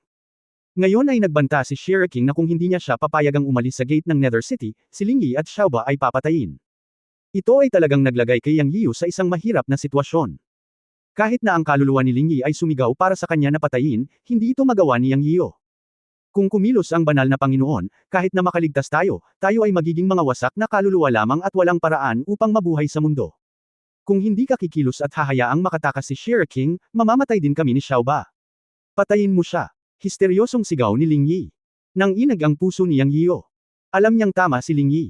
Sa kasalukuyang sitwasyon, hindi niya maaaring pabayaan ang clone ni Shiraking, ngunit hindi niya talaga magawa, dahil ang pagpatay sa clone ni Shiraking ay mangangahulugan ng pagpatay kina Ling Yi at Xiaoba. Hindi niya akalain na makakatagpo siya ng ganitong madugong sitwasyon. Master, hayaan mo akong gawin ito. Nang si Yang Yiu ay puno ng gusot at sakit, ang boses ng dugong sanggol ay tumunog. Dahil dito natigilan si Yang Yiu, at natahimik siya. Sa susunod na sandali ay kumilos ang dugong sanggol. Taksil ka, maya-maya ay hahayaan kitang mamatay ng walang libingan. Umalangaw-ngaw ang mga hiyawan ni Shiraking sa walang katapusang kadiliman ng gate ng Netherworld, at sa wakas ay naging mas maliit at mas maliit. Ang dugong sanggol ay walang ganoong uri ng gusot, at pinatay ang clone ni Shiraking ng direkta at maayos. Sa ilalim ng pagsupil at pagkakulong ni Yang Yiu, ang clone ni Haring Shira ay parang isang piraso ng cake, at madali para kay Xiaoying na patayin siya. Napapikit si Yang Yiu sa sakit. Sa bagay, pumayag naman siya sa ugali ng kanyang apprentice. Masasabi pang ang narelieve na siya sa kanyang pasanin. Kahit papaano ay hindi na siya makonsensya kina Ling Yi at Xiaoba. Nalutas na ito ni Master, napakakalma ng boses ni Xiaoying. Sa katunayan, napakatalino niya. Alam niya ang panloob na gusot at sakit ng Panginoon, at nagkusa siyang tumayo at patayin ang clone ni Haring Shira. Oo. Sinulyapan ni Yang Yiu si Xiaoying at nalaman niyang medyo walang malasakit sa apprentice na ito, o medyo nabigo sa kanyang sarili. Siya ay gayon. Pabaya na pinakiusapan pa niya ang kanyang apprentice na linisin ang kanyang kalat. Nawala din sina Ling Yi at Xiaoba. Nasasaktan talaga siya. Ito ay napakatahimik sa walang katapusang kadiliman, at biglang gumalaw ang puso ni Yang Yiu. Mabilis niyang ikanaway ang kanyang mga kamay at marahas na nag-iba-iba ang hangin sa dilim. Sa kalooban ni Pangu, ang kanyang kapangyarihang patunayan ang kanyang katotohanan, at ang katotohanan na ang tarangkahan ng impyerno ay kanyang mundo, si Yang Yian ay napakasensitibo sa lahat ng bagay dito. Naramdaman niya ang dalawang napakahinang aura, na siyang mga aura ni Ling Yi at Xiaoba. Siya, mabilis na nagsimulang magtipon at mangolekta. Sa sumunod na sandali, dalawang berdeng tuldok ng liwanag ang lumitaw sa kanyang palad. Sila ang huling natitirang mahihinang kaluluwa ni Ling Yi at Xiaoba. Ito ang nagpa-excite sa kanya. Bigla siyang may naisip na lugar. Marahil ay maaari nitong payagan sina Xiaoba at Ling Yi na mabuhay, o sa madaling salita, mabuhay sa ibang paraan. Ang lugar na ito ay ang Six Paths of Reincarnation. Ang natitirang mga kaluluwa ni Ling Yi at Xiaoba ay masyadong mahina para palalimin ang isang banal na katawan, ngunit maaari silang muling magkatawang tao sa pamamagitan ng Six Paths of Reincarnation. Bagamat hindi siya sigurado kung saan siya magkaka-reincarnate, mabubuhay siya. Hanggat siya ay nakaligtas, maaari siyang magpatuloy sa muling pagkakatawang tao. Isang araw, kapag inayos niya ang 600 ng reincarnation, hahayaan niyang mahanap sila ng reincarnation. Ito ang pinakamagandang pagtatapos. Nawala ng malay ang dalawang natitirang kaluluwa sa kanyang palad. Walang paraan si Yang Yian para makipag-usap sa kanila. Bumantong hininga siya at lumapit sa black hole sa gate ng Netherworld, o ang pasukan ng reincarnation passage. Ang espiritu ng reincarnation ay nagsabi sa kanya na maaari siyang pumasok sa Netherworld ng direkta mula dito sa hinaharap. Inakala ni Yang Yian na siya ay papasok sa Netherworld sa pamamagitan nito balang araw, ngunit hindi niya inaasahan na ipapadala niya ang kanyang dalawang kapatid sa reincarnation ng ganoon kaga. Medyo komplikado ang pakiramdam niya. Sa pagtingin sa mahihinang natitirang mga kaluluwa sa kanyang palad, sinabi ni Yang Yian sa kanyang sarili, magkita-kita tayo sa susunod na buhay. Pagkatapos niyang magsalita, ginamit niya ang kanyang magic power para ipadala ang mga natitirang kaluluwa ni Ling Yi at Xiaoba sa reincarnation passage. Hindi siya pumasok dahil ang pagpasok ngayon ay mangangahulugan ng direktang pagpunta sa Netherworld. Dahil siya ay lumabas noong huling pagkakataon, alam niya na ang espiritu ng reincarnation ay wala na sa black hole na ito, ngunit nag-iwan lamang sa kanya ng isang daanan na nag-uugnay sa 6 na reinkarnasyon. Kapag nalutas niya ang problema ng banal na mundo, papasok siya sa mundo ng 6 na reinkarnasyon at sa Netherworld. Mahahanap man niya si Liu Lingling o hindi, pupuntahan niya ito, at pupunta rin siya sa dagat ng dugo ng Netherworld upang patayin ang tunay na katawan ni Shiraking. Ito ang dapat niyang gawin. Ngayon, mayroon pa ring 3 Shiraking clone na natitira sa God Realm, at walang nakakaalam kung nasaan sila, ngunit naniniwala siya na mahahanap niya ang mga ito sa madaling panahon, at maaaring hindi na niya kailangan pang hanapin ang mga ito, dahil sila ang magkukusa upang mahanap siya. Matapos patayin ang 7 Shiraking clone ng sunod-sunod, naniniwala si Yang Yiyu na ang 3 pang clone ay hindi na maupo. Matapos tumayo sa pasukan ng Reincarnation Passage ng mahabang panahon, sinabi ni Yang Yiyu kay Xiaoying, aalis na si Dower. Sa susunod na sandali, siya at si Xiaoying ay lumabas at iniligpit ang gate ng Netherworld. Nasa secret room hall pa rin ang Master at Apprentice. Neresolba ang usapin dito. Ang 5 elementong pamilya ng Celestial Clan ay ganap na nawasak. Siyempre, hindi sila namatay sa kanyang mga kamay, ngunit sa mga kamay ng mga clone ng Shiraking, at lahat ay isinakripisyo sa dugo. Kinabukasan, bumalik sina Yang Yiyu at Xiaoying sa Yunmen Heavenly Court. Pagkabalik, nang si Yang Yiyu ay nagpaplanong maghanap ng paraan upang mahanap ang kinaroroonan ng 3 Shiraking clone sa ilalim niya, isang malaking kaganapan ang nangyari sa buong God Realm. At hindi niya inaasahan na may kaugnayan sa kanya ang bagay na ito. Sa araw na ito, siya ay nasa Holy Heavenly Emperor at biglang nakaramdam ng depresyon. Bumilis ang tibok ng kanyang puso, ngunit hindi niya alam kung ano ang nangyari, ngunit nararamdaman niya na ang buong mundo ng God Realm ay nagbago ng gusto sa sandaling ito. Gumawa siya ng isang hakbang at dumiretso sa labas ng South Heaven Gate. Tiyak na, ang kalangitan sa labas ay natatakpan ng madilim na ulap, kidlat at kulog. Nagkamali ang langit. Nagkaroon ng trajectory, at tila ang hilaga ang pinanggalingan. Bigla, naisip niya, ito kaya ang Yin Yang Dao sect. Pagkatapos magsanay sa kaharian ng banal na Dao, nagkaroon siya ng ilang likas na pananaw. Matapos magkaroon ng ideyang ito, naisip ni Yang Yiyu na ito ay talagang posible. Tama ang direksyon, at ang napakalaking kaguluhan ay halos sa buong God Realm. Marahil ang mga first class na Holy Dao Masters lang ang maaaring magdulot ng ganoong kalaking kaguluhan. Habang nag-iisip pa lang siya kung pupunta siya at titingin, isang boses ng intersection ang narinig niya sa kanyang isipan. Yunzi ang hininga ni Qi Sheng, malamang na nataman niya ang Yin Yang Dao sect. Ang boses na ito ay boses ng buwan. Natigilan si Yang Yiyu, at ang Qi Sheng Tiandi sa puting damit ay lumitaw sa kanyang isipan.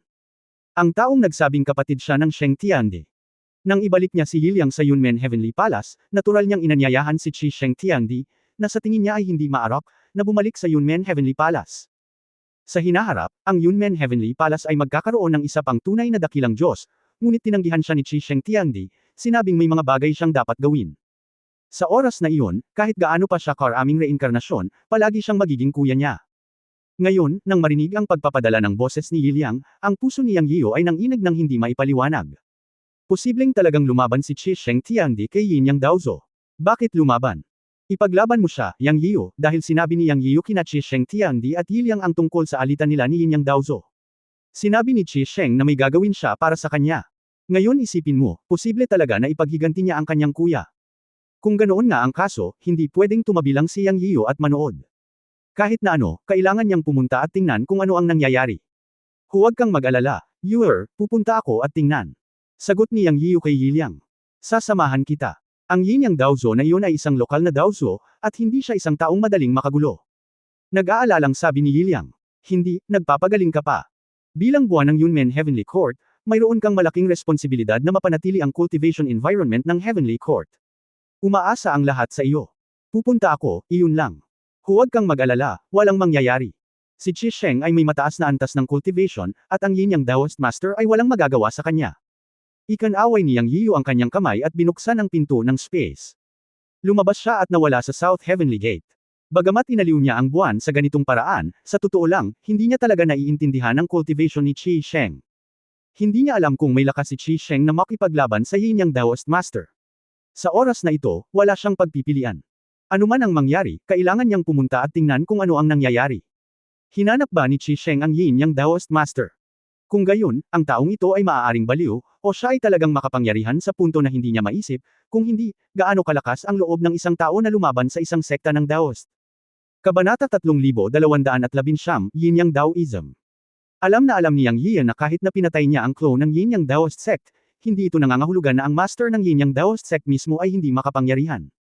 Sa kabaligtaran, ayon sa sinabi ni Nalingi at Tai noon, bilang pinuno ng isang sekta, walang alinlangan na siya ang magiging pinakamataas na buhay sa God Realm. Hindi sigurado si Yang Yiyan tungkol sa tuktok na ito. Gaano ito kataas? Hindi ito ipinaliwanag ni Lingyi at Tai sa simula. Ngunit ang ikasyam na antas ng banal na landas ay ang rurok ng paglilinang.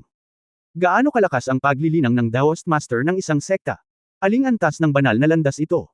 Ang ikawalong antas ng banal na landas o ang ikasyam na antas ng tuktok? Gayunpaman, hindi ito magkaiba.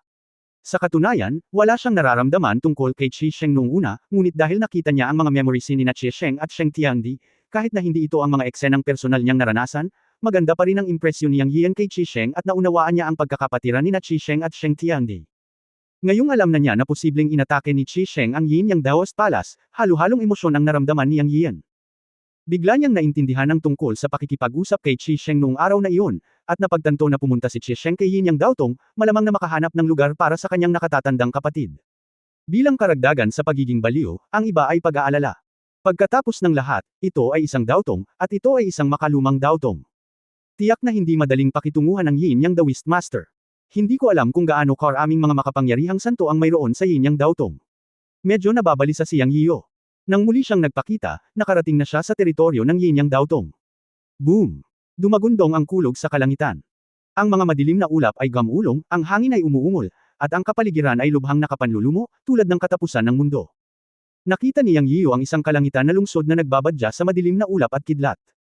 Bagamat hindi pa siya nakakapunta sa Yin Yang Daotong, alam niya na ang bundok na lungsod na nasuspine sa kalangitan ay dapat ang lokasyon ng Yin Yang Daotong. Sa isang iglap, diretsyong pumunta sa langit si Yang Yiyo. Nang malapit na siya, nakita niya ang isang bundok na napakalaki. Ang lungsod na nakita niya noon ay isang tarangkahan lamang ng bundok.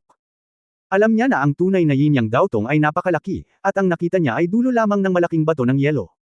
May hindi nakikitang power barrier na nakaharang sa daan, ngunit malamig na bamantong hininga si Yang Yiyo at binuksan ito. Boom! Sa isang dagandong, binutis niya ang isang malaking harang gamit ang kanyang palad at dirdiretsyong pumasok. Sa sandaling ito, ang buong lumulutang na bundok ay nasa kanyang paningin. Parang higanteng pagoda. Sa oras na ito, sa tuktok ng tore, mayroong dalawang figure na magkaharap. Isang puti at isang itim ang bumubuo ng isang malinaw na kaibahan. Bagamat nasa malayo sila, nakilala pa rin ni Yang Yiyo ang lalaking nakaputing damit bilang si Qi Sheng sa unang tingin, at mukhang pamilyar ang lalaking nakasuot ng itim. Ang clone ng master ng Yin Yang Daoist ang pinatay niya noong taong iyon. Ang kaibahan ay hindi natatakpan ang kanyang mukha. Walang duda na ito ay ang Yin Yang Daoist Master mismo. Sa paligid ng dalawang tao, higit sa 20 katao ang lumitaw, nakapalibot sa kanila, na halatang nakapaligid sa kanila. Bawat isa sa kanila ay may malakas na aura ng hindi bababa sa unang antas ng banal na Dao, at may ilan pa nga na hindi maramdaman ni Yang Yiyo. Malinaw, mayroong hindi bababa sa malalakas na tao na nalampasan ang ikalimang antas ng banal na Dao. Si Yang Yiyo ay isa na ngayong ikaapat na antas ng Holy Dao Cultivator. Nararamdaman niya ang aura ng ikalimang antas ng banal na Dao, ngunit sa itaas ng ikalimang antas, hindi niya ito makita. Sa sandaling ito, sa mahigit 20 tao, mayroong hindi bababa sa 4 na tao na ang mga aura ay hindi niya makita, at ang natitira ay 6 na tao sa ikalimang antas ng banal na landas, 8 tao sa ika-4 na antas ng banal na landas, at ang natitirang 3, 2, at 1 antas. Ang mga taong ito lamang ay nagdagdag ng hanggang sa kabuuang 28 katao. Higit pa rito, ang Yin Yang Daoist Master mismo ay hindi kasama. Hindi napigilan ni Yang Yiyo na malunok ang kanyang laway, at ang kanyang buong katawan ay natulala at nag-iinit.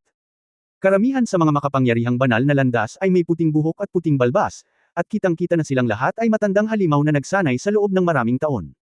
Minamaliit pa rin niya ang kapangyarihan at lakas ng isang Daoist sect. Siya, hindi kailanman naisip na mayroong 20 makapangyarihang mga master ng Holy Path.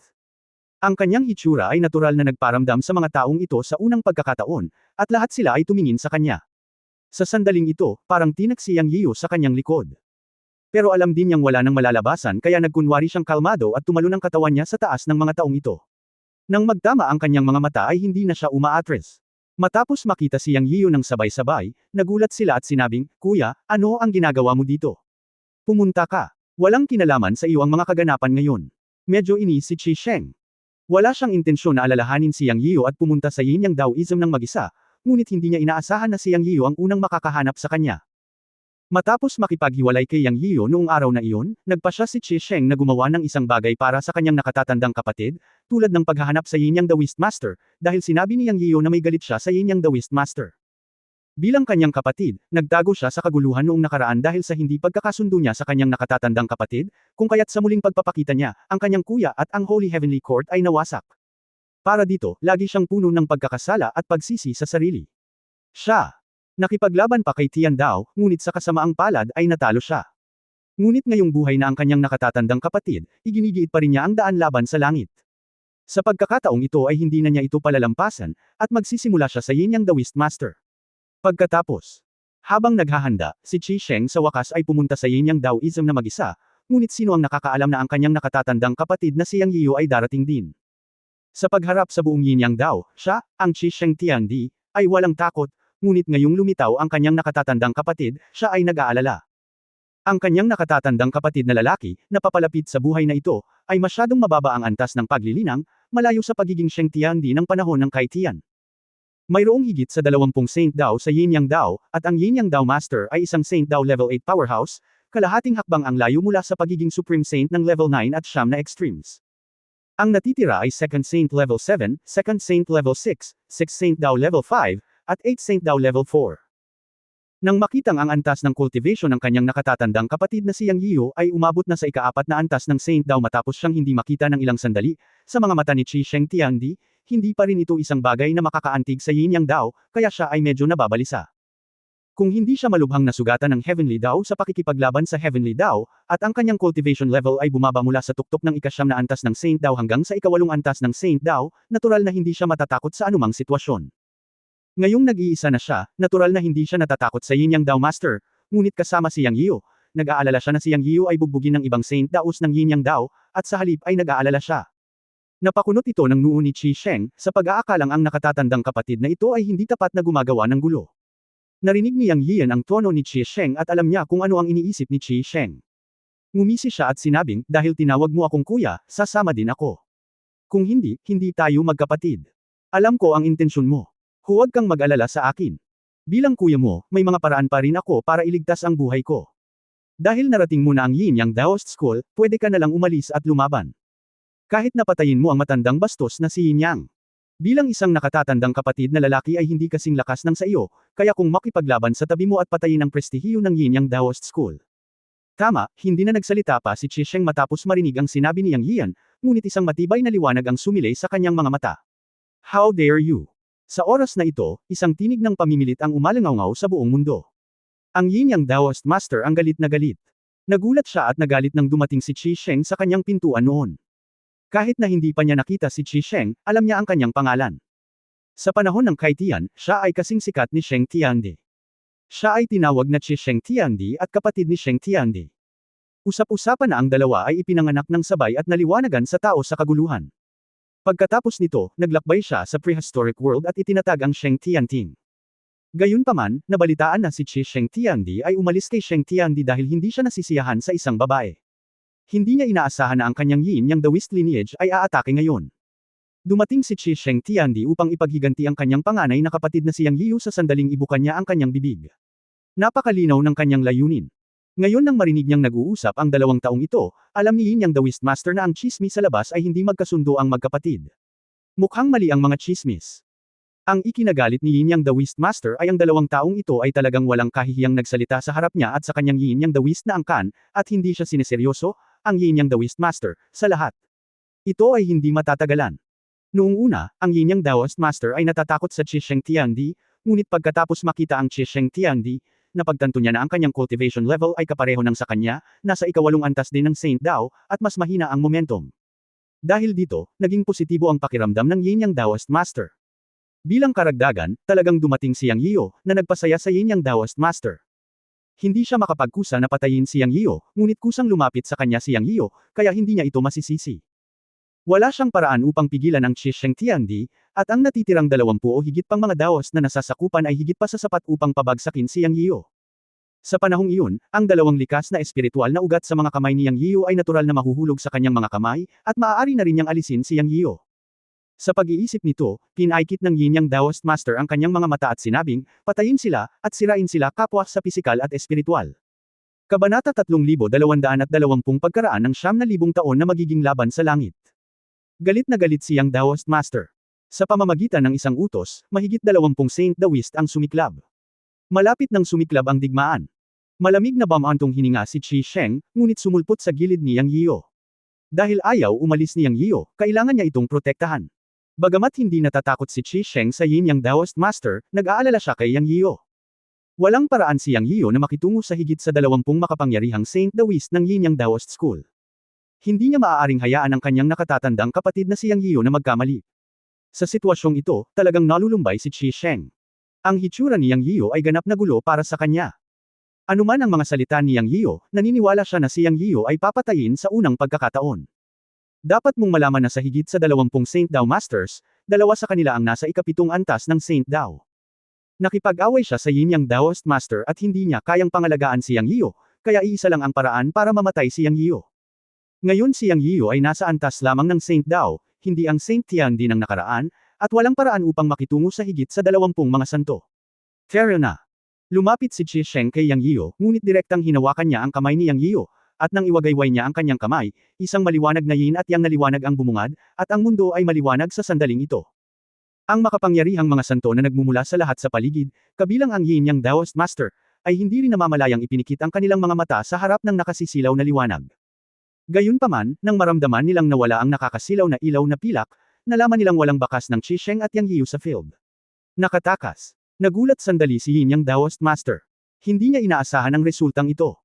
Talagang tumakas ang maalamat na Saint Emperor. Sa katunayan, sa puso ni Yin Yang Daoist Master, labis din siyang natatakot kay Qi Sheng Tiandi, ngunit nabigla siya. Hahaha. Matapos matigilan, tumawa ng malakas si Yin Yang Daoist Master. Ang marangal na Qi Sheng Tiandi at ang reincarnation ng Saint Tiandi ay talagang tumakas ng walang pag-aalinlangan sa kanyang harapan. Kung ito ay ikalat, siya ay magiging masaya sa 10,000 taon. Gusto mo bang habulin? Tanong ng isang subordinate. Not to mention na gusto talagang habulin ni Yin Yang Daoist Master. Ngayon ay tila makakatakas si Qi Sheng Tiandi, ibig sabihin, ganoon din siya.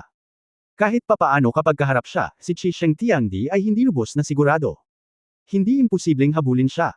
Ngunit sa sandaling ito, marahas na yumanig ang mundo, at ang Yin Yang Daoist Master ay nanginig sa buong paligid, at nagmamadaling tumingala sa langit. Natigilan din si Yang Yiyo nang muli niyang imulat ang kanyang mga mata. Dahil nalaman niyang nasa labas na siya ng Yunmen Heavenly Court sa sandaling ito. Tumingin siya kay Qi Sheng. Ngunit sa sandaling ito, marahas na yumanig ang mundo. Ano iyon? Hindi napigilan ni Yang Yiyo na mabigla. Matapos ang marahas na pagyanig ng mundo, sa itaas ng langit, sa tumpak, sa itaas ng kanyang Yunmen Heavenly Court, sa labas ng siyam na langit, isang bulaklak na parang lotus ang lumitaw ng mahina, ngunit mayroon itong siyam na talulot. 4 na sinag ng liwanag ang lumitaw sa paligid ng bulaklak na ito, na tila 4 na Diyos ng kapalaran, na nakapalibot sa bulaklak na ito.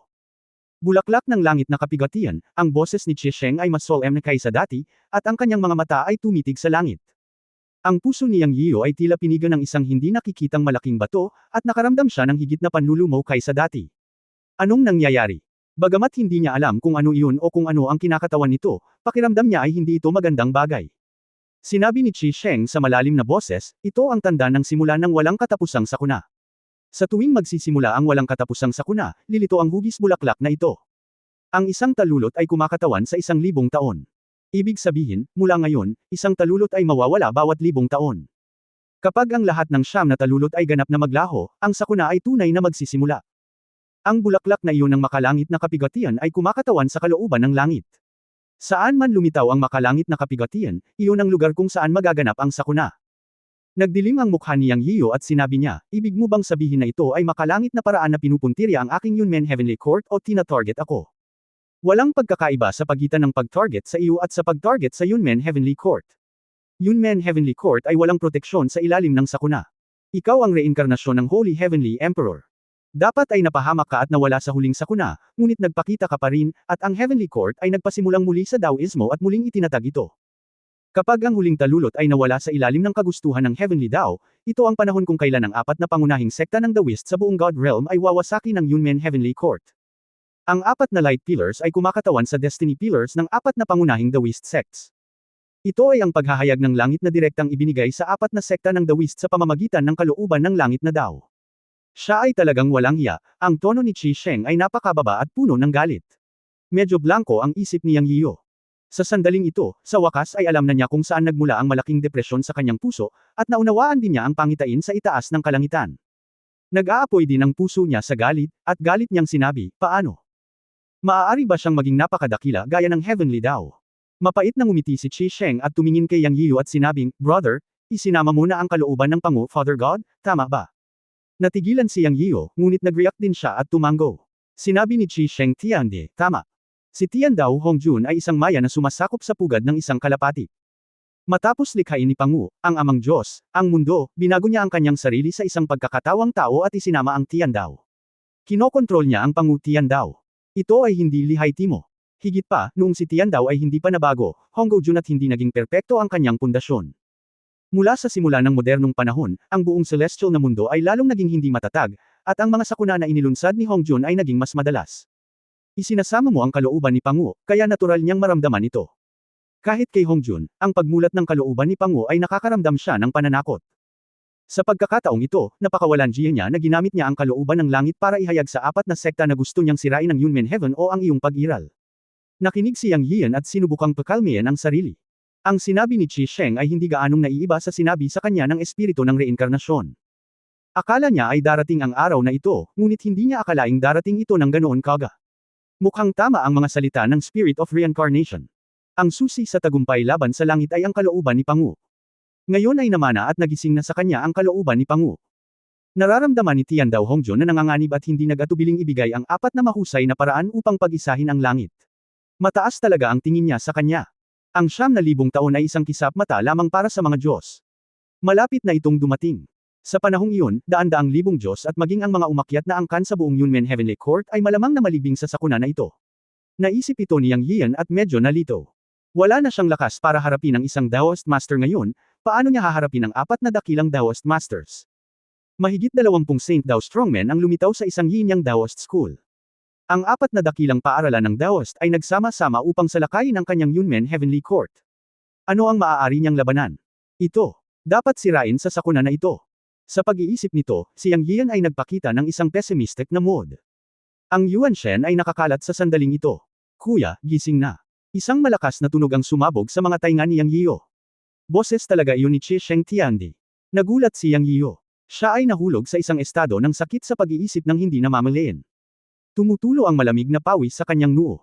Sinabi ni Qi Sheng, kapatid, ito ang impluensya ng di masusukat na sakuna. Mula ngayon, kailangan mong laging panatilihin ang mabuting kalooban at huwag magkaroon ng anumang negatibong pag-iisip. Kung hindi, mahina ka bago ang labanan. Umaasa sa iyo ang mga alagad ng Yunmen Tianting. Ikaw ang pag-asa ng umakyat na angkan at ang pag-asa ng celestial na mundong ito balang araw. Sa hindi kumpletong Heavenly Dao, at ganap na bumalik sa isang magulong estado sa oras na iyon, mawawala ang lahat. Dahil nasa atin ang kalooban ni Pangu, kailangan nating tipunin ang diwa ng pakikipaglaban ni Pangu upang likhain ang mundo. Dahil walang paraan upang umatras, labag tayo sa kalooban ng langit. Ang sakuna pagkaraan ng 9,000 taon, ikaw at ako na magkakapatid ay muling magsanib puwersa para sirain ang kanyang Heavenly Dao. Paano kung? Mula ngayon, papasok na ako sa Heavenly Palace of Yunmen at personal na tutulungan ang mga disipulo ng Yunmen na patunayan ang katotohanan. Dahil hindi maiiwasan, makalipas ang 9,000 taon, sabay tayong lalaban sa langit. Nang marinig ito ni Yang Yiyo, bagamat alam niyang inaaliw siya ni Qi Sheng, alam din niya na ito ang katotohanan, at ang apoy ng hindi pagsuko ay nag-alab sa kanyang puso. Oo, kung nais ng langit na sirain ako at hindi ako bigyan ng paraan upang mabuhay, kung gayon ako ay lalaban sa langit. Ang walang ginagawa ay isang dead end, kaya gawin natin ito minsan at para sa lahat. Ang espiritu ng reincarnation ay nagsabi na ito ay hindi na walang pagkakataon. Nasa katawan niya ang kalooban ni Pangu, at naiintindihan niya ang kapangyarihan ng lahat ng bagay sa celestial world ni Pangu. Dahil ito ang kaso, pagkatapos ay magtrabaho ng husto.